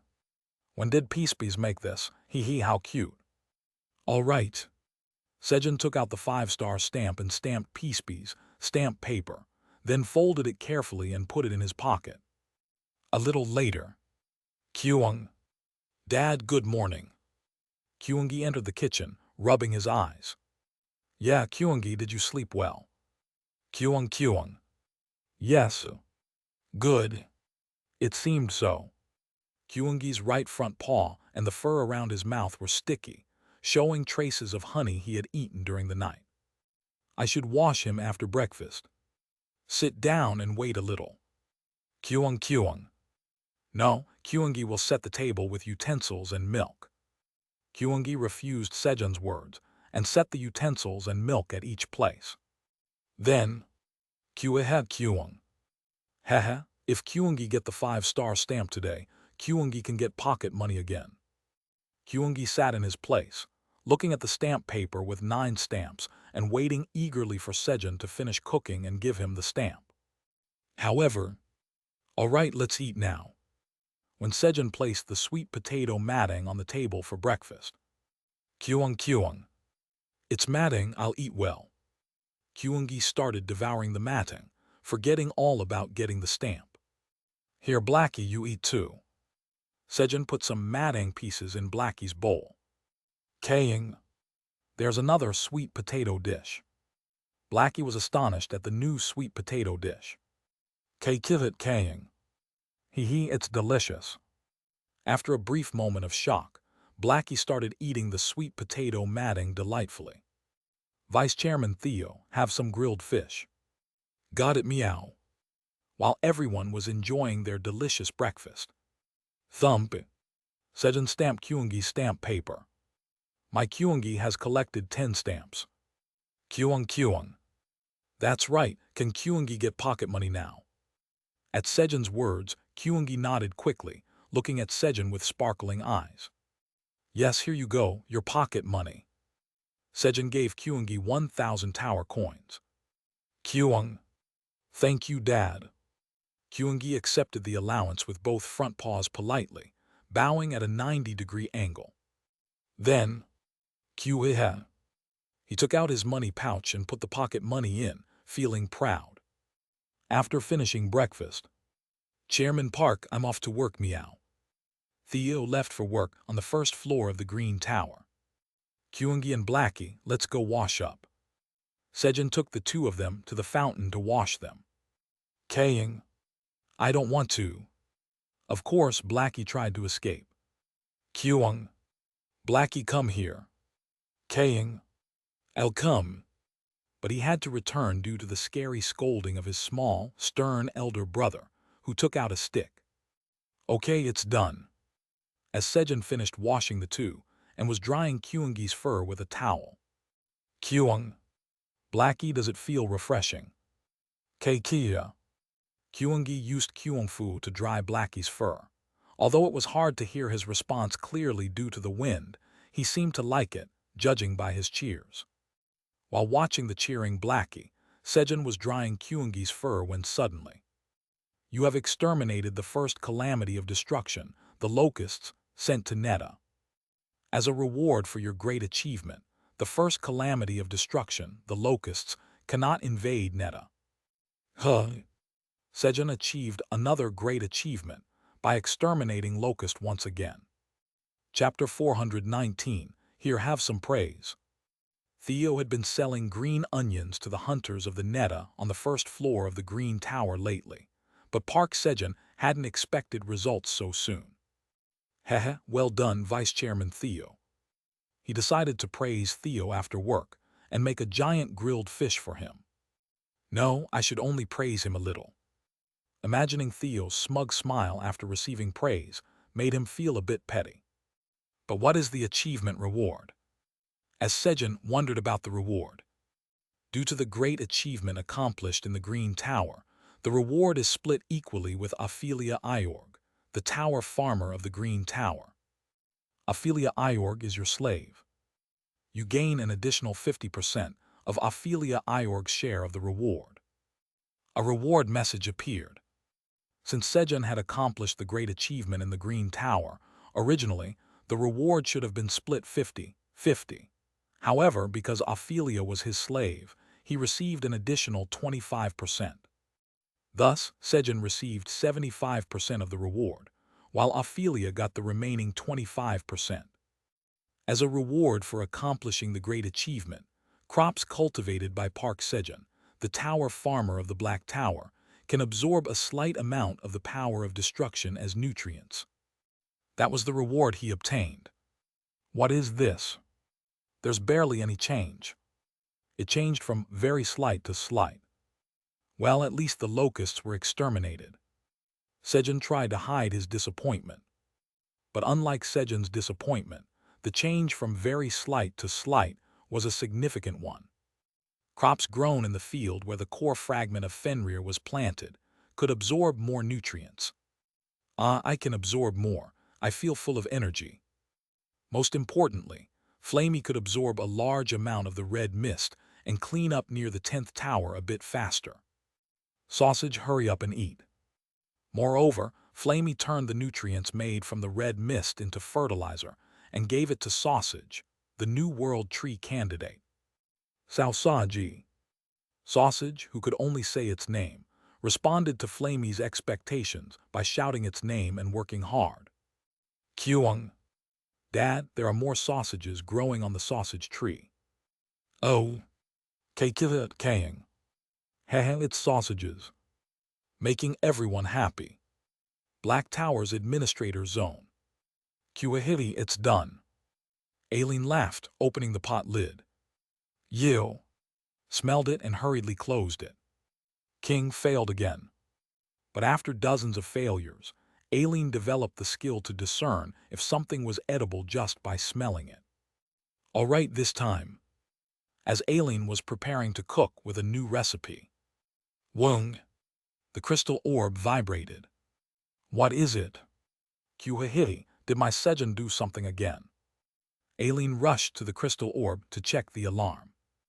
Black Tower's farmer Park Sejun has achieved a great feat by exterminating the first calamity of destruction, locusts in the dimension protected by the Green Tower. What?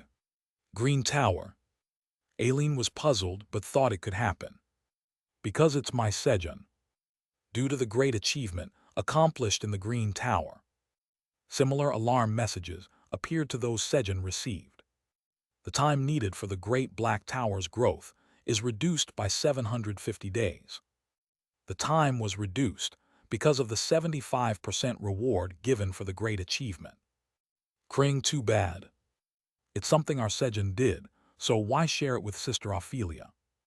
Aileen was upset, but 33 days remaining until the growth of the Great Black Tower. Kuhahiti, only 33 days left until I can boast to Sejun. She couldn't help but smile when she saw the time left until the Great Black Tower's growth. Then, Wung! The crystal orb vibrated once again. Upgrade of the bronze mirror of longing is complete. Kuhahiti, it's done. Aileen checked the alarm and hurried to the room equipped with the magical item repair equipment. With the elevation of the Black Tower's status, the magical item repair equipment now had the capability to not only repair but also upgrade items. So Aileen, wanting Sejun to talk with his family for longer periods, informed Sejun and invested a large sum to upgrade the mirror. Nearly after 100 days, the upgrade of the bronze mirror of longing was completed. As Aileen stood in front of the equipment, silver mirror of longing. A silver mirror came into view. The bronze mirror of longing had been upgraded and transformed into a silver mirror. All right, polymorph done, dressed, face clean. Aileen hurriedly checked her appearance. Then, Sejun, I'm sorry, I'll use it first. Aileen didn't inform Sejun about the upgrade completion. Mom, I miss you. Thinking of Sejun's mother, Kim Miran, Aileen infused her magic into the mirror. Then Kim Miran appeared in the mirror. Hello, Mom. Oh, Aileen, it's been a while. Kim Miran greeted Aileen nonchalantly as they had talked a few times before and inquired about Sejun. As the two chatted, Mom, I have a favor to ask. Aileen brought up what she wanted to say. A favor? What favor? Please teach me how to cook. I want to make delicious food for Sejun. No matter how much she practiced alone, Aileen's cooking skills didn't improve, so she decided to learn from Kim Miran, Sejun's cooking teacher. Ha ha ha, what kind of favor is that? Of course, I'll teach you if it's to feed my son. Unaware of Aileen's cooking skills, Kim Miran happily granted Aileen's request, feeling proud. And so Aileen's intensive cooking training began. Green Tower's Administrator Zone. Kruwang. Brachio was still snoring loudly, asleep. Hehe, today I'll ask Theo for some food again. Ophelia, holding the crystal orb, was stealthily leaving the room to go to the first floor of the tower, avoiding Brachio. At that moment, Black Tower's farmer Park Sejun has exterminated the first calamity of destruction, the locusts, sent to Netta. A message appeared in front of Ophelia. What? I was going to do that. Ophelia grumbled, feeling that the great green dragon herself had been outdone by Sejun. But inwardly, oh, so Locust can be exterminated too. Inside, she was greatly surprised. Sejun was weaker than her. She thought he was getting cocky just because of his farming. Park Sejun, he's amazing. I need to work harder too. Ophelia resolved to work even harder on her farming.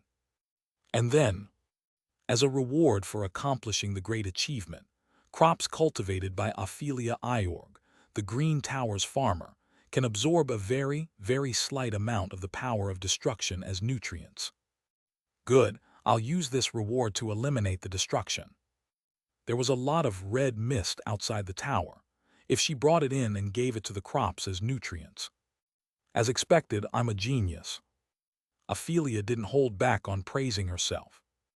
However, she didn't know that recently, all the great dragons were desperately searching for red mist to earn tower coins. Well, before I work harder, I go to the first floor of the tower to fill my stomach first, to the first floor of the tower. As Ophelia was about to move to the first floor, Wung, the crystal orb vibrated. And what's this? Brachio, the administrator of the Green Tower, woke up from the vibration of the crystal orb, and with a flick of her finger, the crystal orb flew into her hand. Ophelia. Hesse, Grandma, you're awake. Ophelia, who was holding the crystal orb, appeared along with it. Ophelia, if you mess around with the crystal orb, huh? Brachio, who was about to scold Ophelia with a stern expression, noticed the alert on the crystal orb. Black Tower's farmer Park Sejun has achieved a great feat by exterminating the first calamity of destruction, the locusts, in the dimension protected by the Green Tower. One of the growth conditions for the Great Green Tower, achieve one great feat, has been fulfilled. One of the growth conditions for the Great Green Tower has been achieved. Although the reward was divided, the tower system acknowledged that the Green Tower had accomplished one great feat.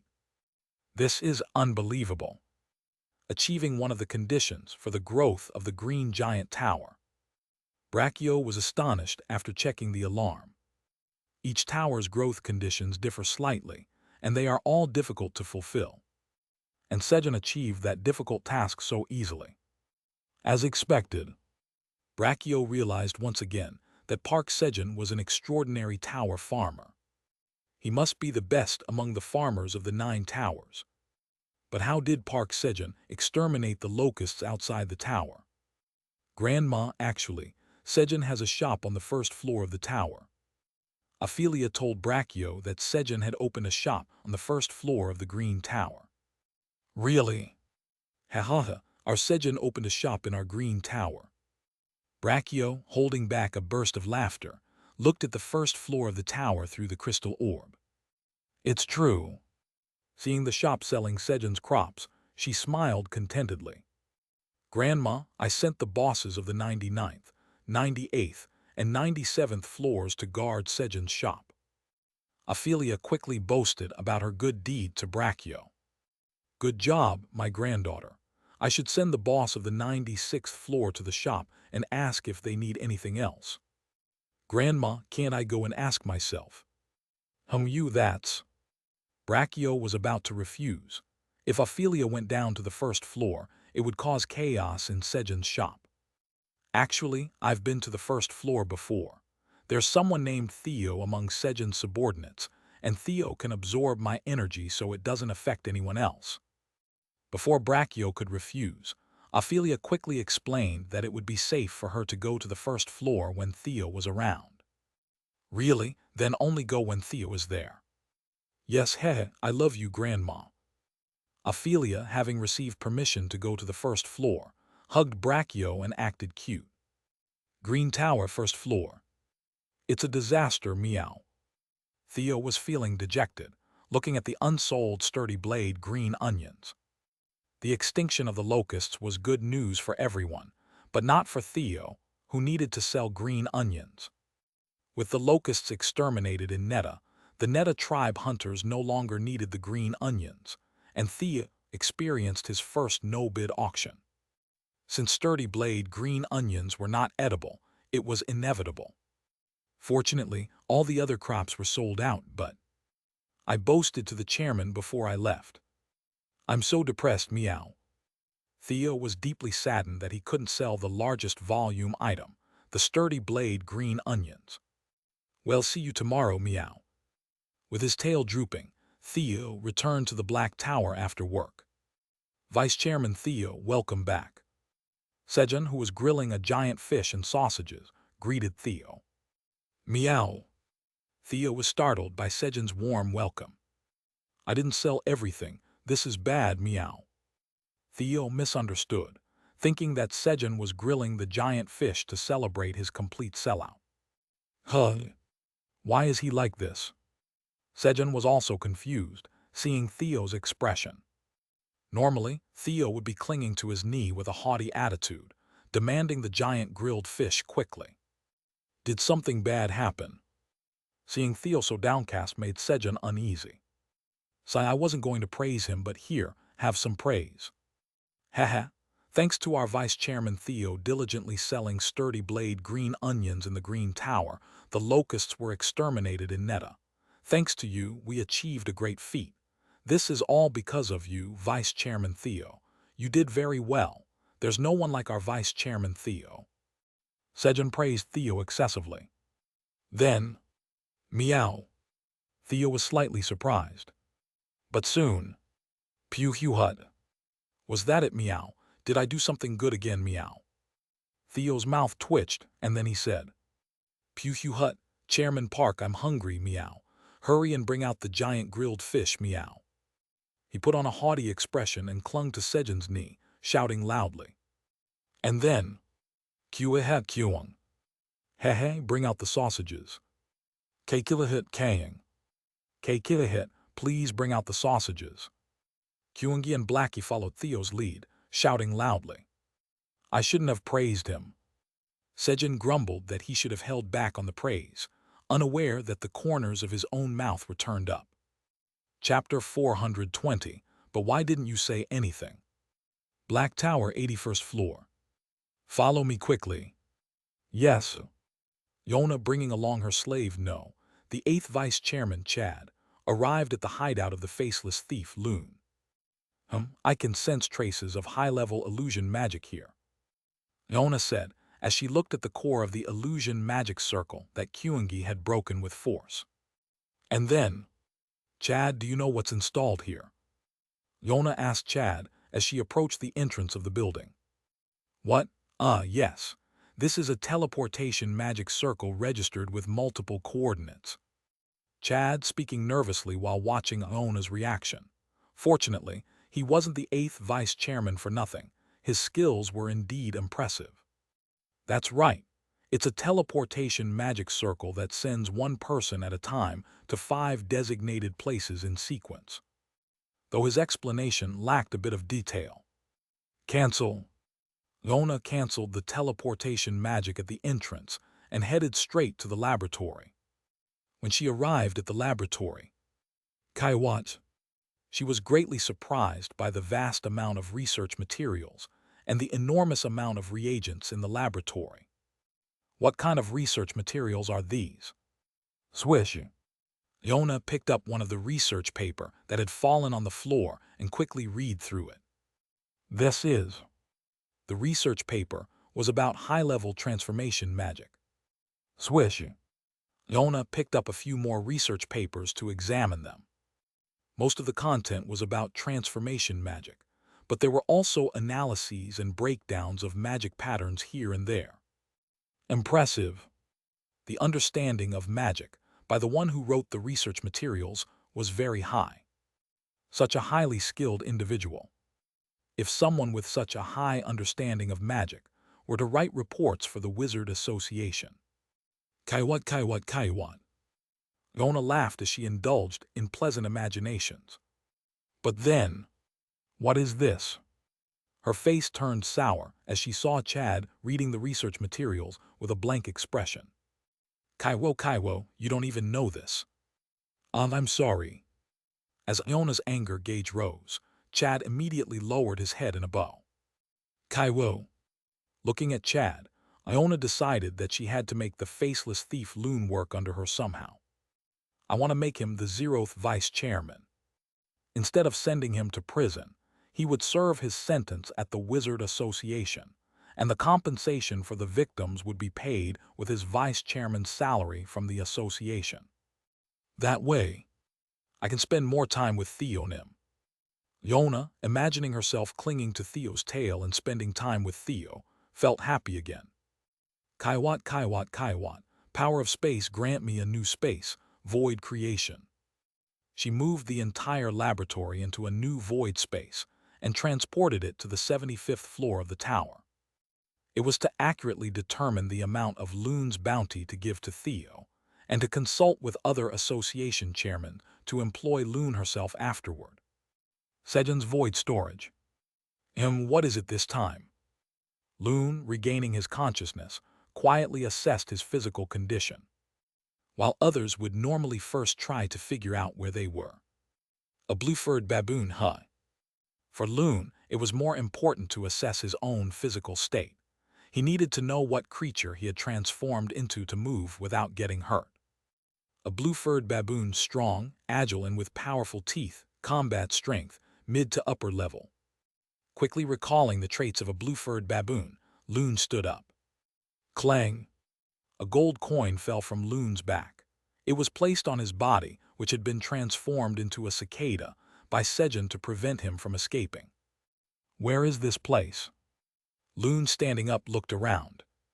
The area was filled with treasures from his own treasure trove and some agricultural products. Crunch, crunch. Feeling hungry, Loon picked up a raw sweet potato and ate it hurriedly. But then, what is this? Why is it so delicious? The thought of eating just one quickly turned into eating his fill. I should take a few more. Loon, not just satisfied with filling his stomach, stuffed sweet potatoes and other crops into his vest. Only then did he look around to see if there was a way out. A void storage. He realized he was trapped in a void space completely cut off from the outside world, a space he couldn't escape unless the owner opened it. A void storage can be dealt with if I have the right equipment. Loon took out a cube-shaped magic device from his vest. Loon couldn't use magic. Whenever his body changed, he had to move his magic power differently, and by the time he adapted, his body would change again. So he created his own magic devices that he could use regardless of his body changes. Clicking. When Loon pressed the coin-shaped button in the center of the device, the device began emitting a green light around him, scanning the void storage to find the magic pattern. Space magic had foundational magic patterns, and breaking even a part of that pattern could create a gap big enough for a person to slip through. Loon had learned all this by self-study. He was a genius with a remarkable understanding of magic, recognized even by Iona. The problem was he used it for thievery. The magic device scanned the void storage's magic pattern for an hour. What's going on? Loon was baffled. The magical device that should have found and deciphered the pattern in 10 minutes was still searching for the pattern. No magic pattern, that can't be. For the first time in his life, Loon felt an insurmountable wall. It was natural. Sejun's void storage was completely newly created by Kaiser, Kellyan, Ramter, and Tyr working together. Great dragons who wielded magic as easily as breathing. For them, there were no patterns like those used by wizards. They implemented magic by will as needed. After 10 hours passed with no progress, clunk, the door to the void storage opened. This is my chance. I'll overpower whoever comes through and escape. Loon rushed forward to subdue the figure opening the door. And then, the monkey. Sejun, who opened the door to get an egg fruit for breakfast, saw Loon. Luckily, Loon, who didn't want to harm anyone, felt relieved to see Sejun, someone he could easily knock out. But then, heck, Theo, clinging to Sejun's knee, hissed. Kyung, are you trying to attack? Seeing Kyungi standing in front of Sejun with his front paws raised high and making himself look bigger, Loon's face froze. He remembered Theo and Kyungi, who had plucked his tail feathers and grabbed his collar when he had transformed into a blue phoenix, and plop. Loon naturally knelt in front of Kyungi, as if that was his original intention all along. Kaying. Hey, are you trying to fight? The great Blackie will punish you. Of course, Blackie also barked hard at Loon to protect Sejun, but his presence was weak. Moments later, Puhu Hut, Chairman Park's tuna churu is delicious, meow. Kueha Kyung. Haha, delicious. Kivit Kaying. Hee tasty. Theo, Kyungi, and Blackie were happily eating the breakfast Sejun had made. And today, there was one more person sitting at the table. Is it good? Huh, yes, it's very delicious. Loon, who was hurriedly eating scrambled eggs with ketchup and potato soup, answered brightly to Sejun's question. Not to mention the taste of the food. It had been so long since he ate with someone in such a happy and comfortable atmosphere. Since everyone avoided him like a monster because of his changing appearance, Loon didn't have a single friend to eat with. This is so happy. There's plenty, so eat a lot. Yes. Oh, by the way, if you want to eat a lot, you need to eat quickly. Sejun spoke as he looked at Kyungi. The food in front of Kyungi was quickly disappearing. Ah, yes. Understanding Sejun's words, Loon hurriedly ate the food and, fortunately, was able to get seconds. After the breakfast was over, you have fed a blue-furred baboon to fullness. Due to the effect of tidal, Saint of feeding, all stats increased by 0.2. A message appeared before Sejun. He's finished eating. Confirming that Loon had eaten enough, Sejun asked. Loon, you said you can't control your transformation ability, right? He asked Loon. Sejun had briefly heard about Loon's situation before breakfast. Yes, Loon answered in a depressed voice to Sejun's question. Don't worry, you don't have to worry anymore. I know an incredible expert. Pew Hu Hut, that's right, meow, just trust Chairman Park, meow. Loon, you don't have to worry anymore, meow. Kyung. If Dad says it can be resolved, then it's resolved. Theo and Kyungi, agreeing with Sejun's words, clung to Sejun's knee and sighed. Kaying. The. Keikirorong. Blackie, unable to overcome his food coma, fell asleep. Ah, so comfortable. But Vice Chairman Theo, aren't you going to work today? I'm not going, meow. I'm taking a day off today, meow. Theo refused to go to work, rubbing his forehead against Sejun's knee. All right. Knowing how Theo's pride had been hurt by yesterday's no-bid auction, Sejun patted Theo's head. Pew Hu Hud. After sufficiently petting Theo. Follow me. Sejun took Loon to the fountain, where the dragons were having a drinking party. However, Sejun, that would be difficult. Even the dragons couldn't cure Loon's condition. What, why? There's something the great dragons can't do. Seeing Sejun's disappointed eyes, the dragons wanted to say, there's a lot, we can't farm, we can't cook, that's why we're buying drinks from you. But they couldn't say that because of their great dragon pride. Ahem, Sejun, this is a side effect of trying to transform into a very high-level entity. To put it simply, it's like a cherry tomato trying to transform into a watermelon. Right? For a cherry tomato to become a watermelon, it has to reduce its density as much as possible to increase its volume, right? Then the cherry tomato would lose its own properties. It's similar to that. They explained to Sejun in detail why they couldn't treat it. In short, Loon's soul lost its true form, trying to transform into a high-level entity. But, so why can't you treat it? Sejun still didn't fully understand. If his soul doesn't remember his original body, we can't help him find his original form. Yes, if we forcibly use magic to find his original form here, it will only cause more side effects. First, his soul needs to remember his original form. Oh, I see. Only after the dragons explained once more in detail did Sejun understand. Sorry, I got your hopes up for nothing. Sejun apologized to Loon as they walked away from the fountain. However, what did you say?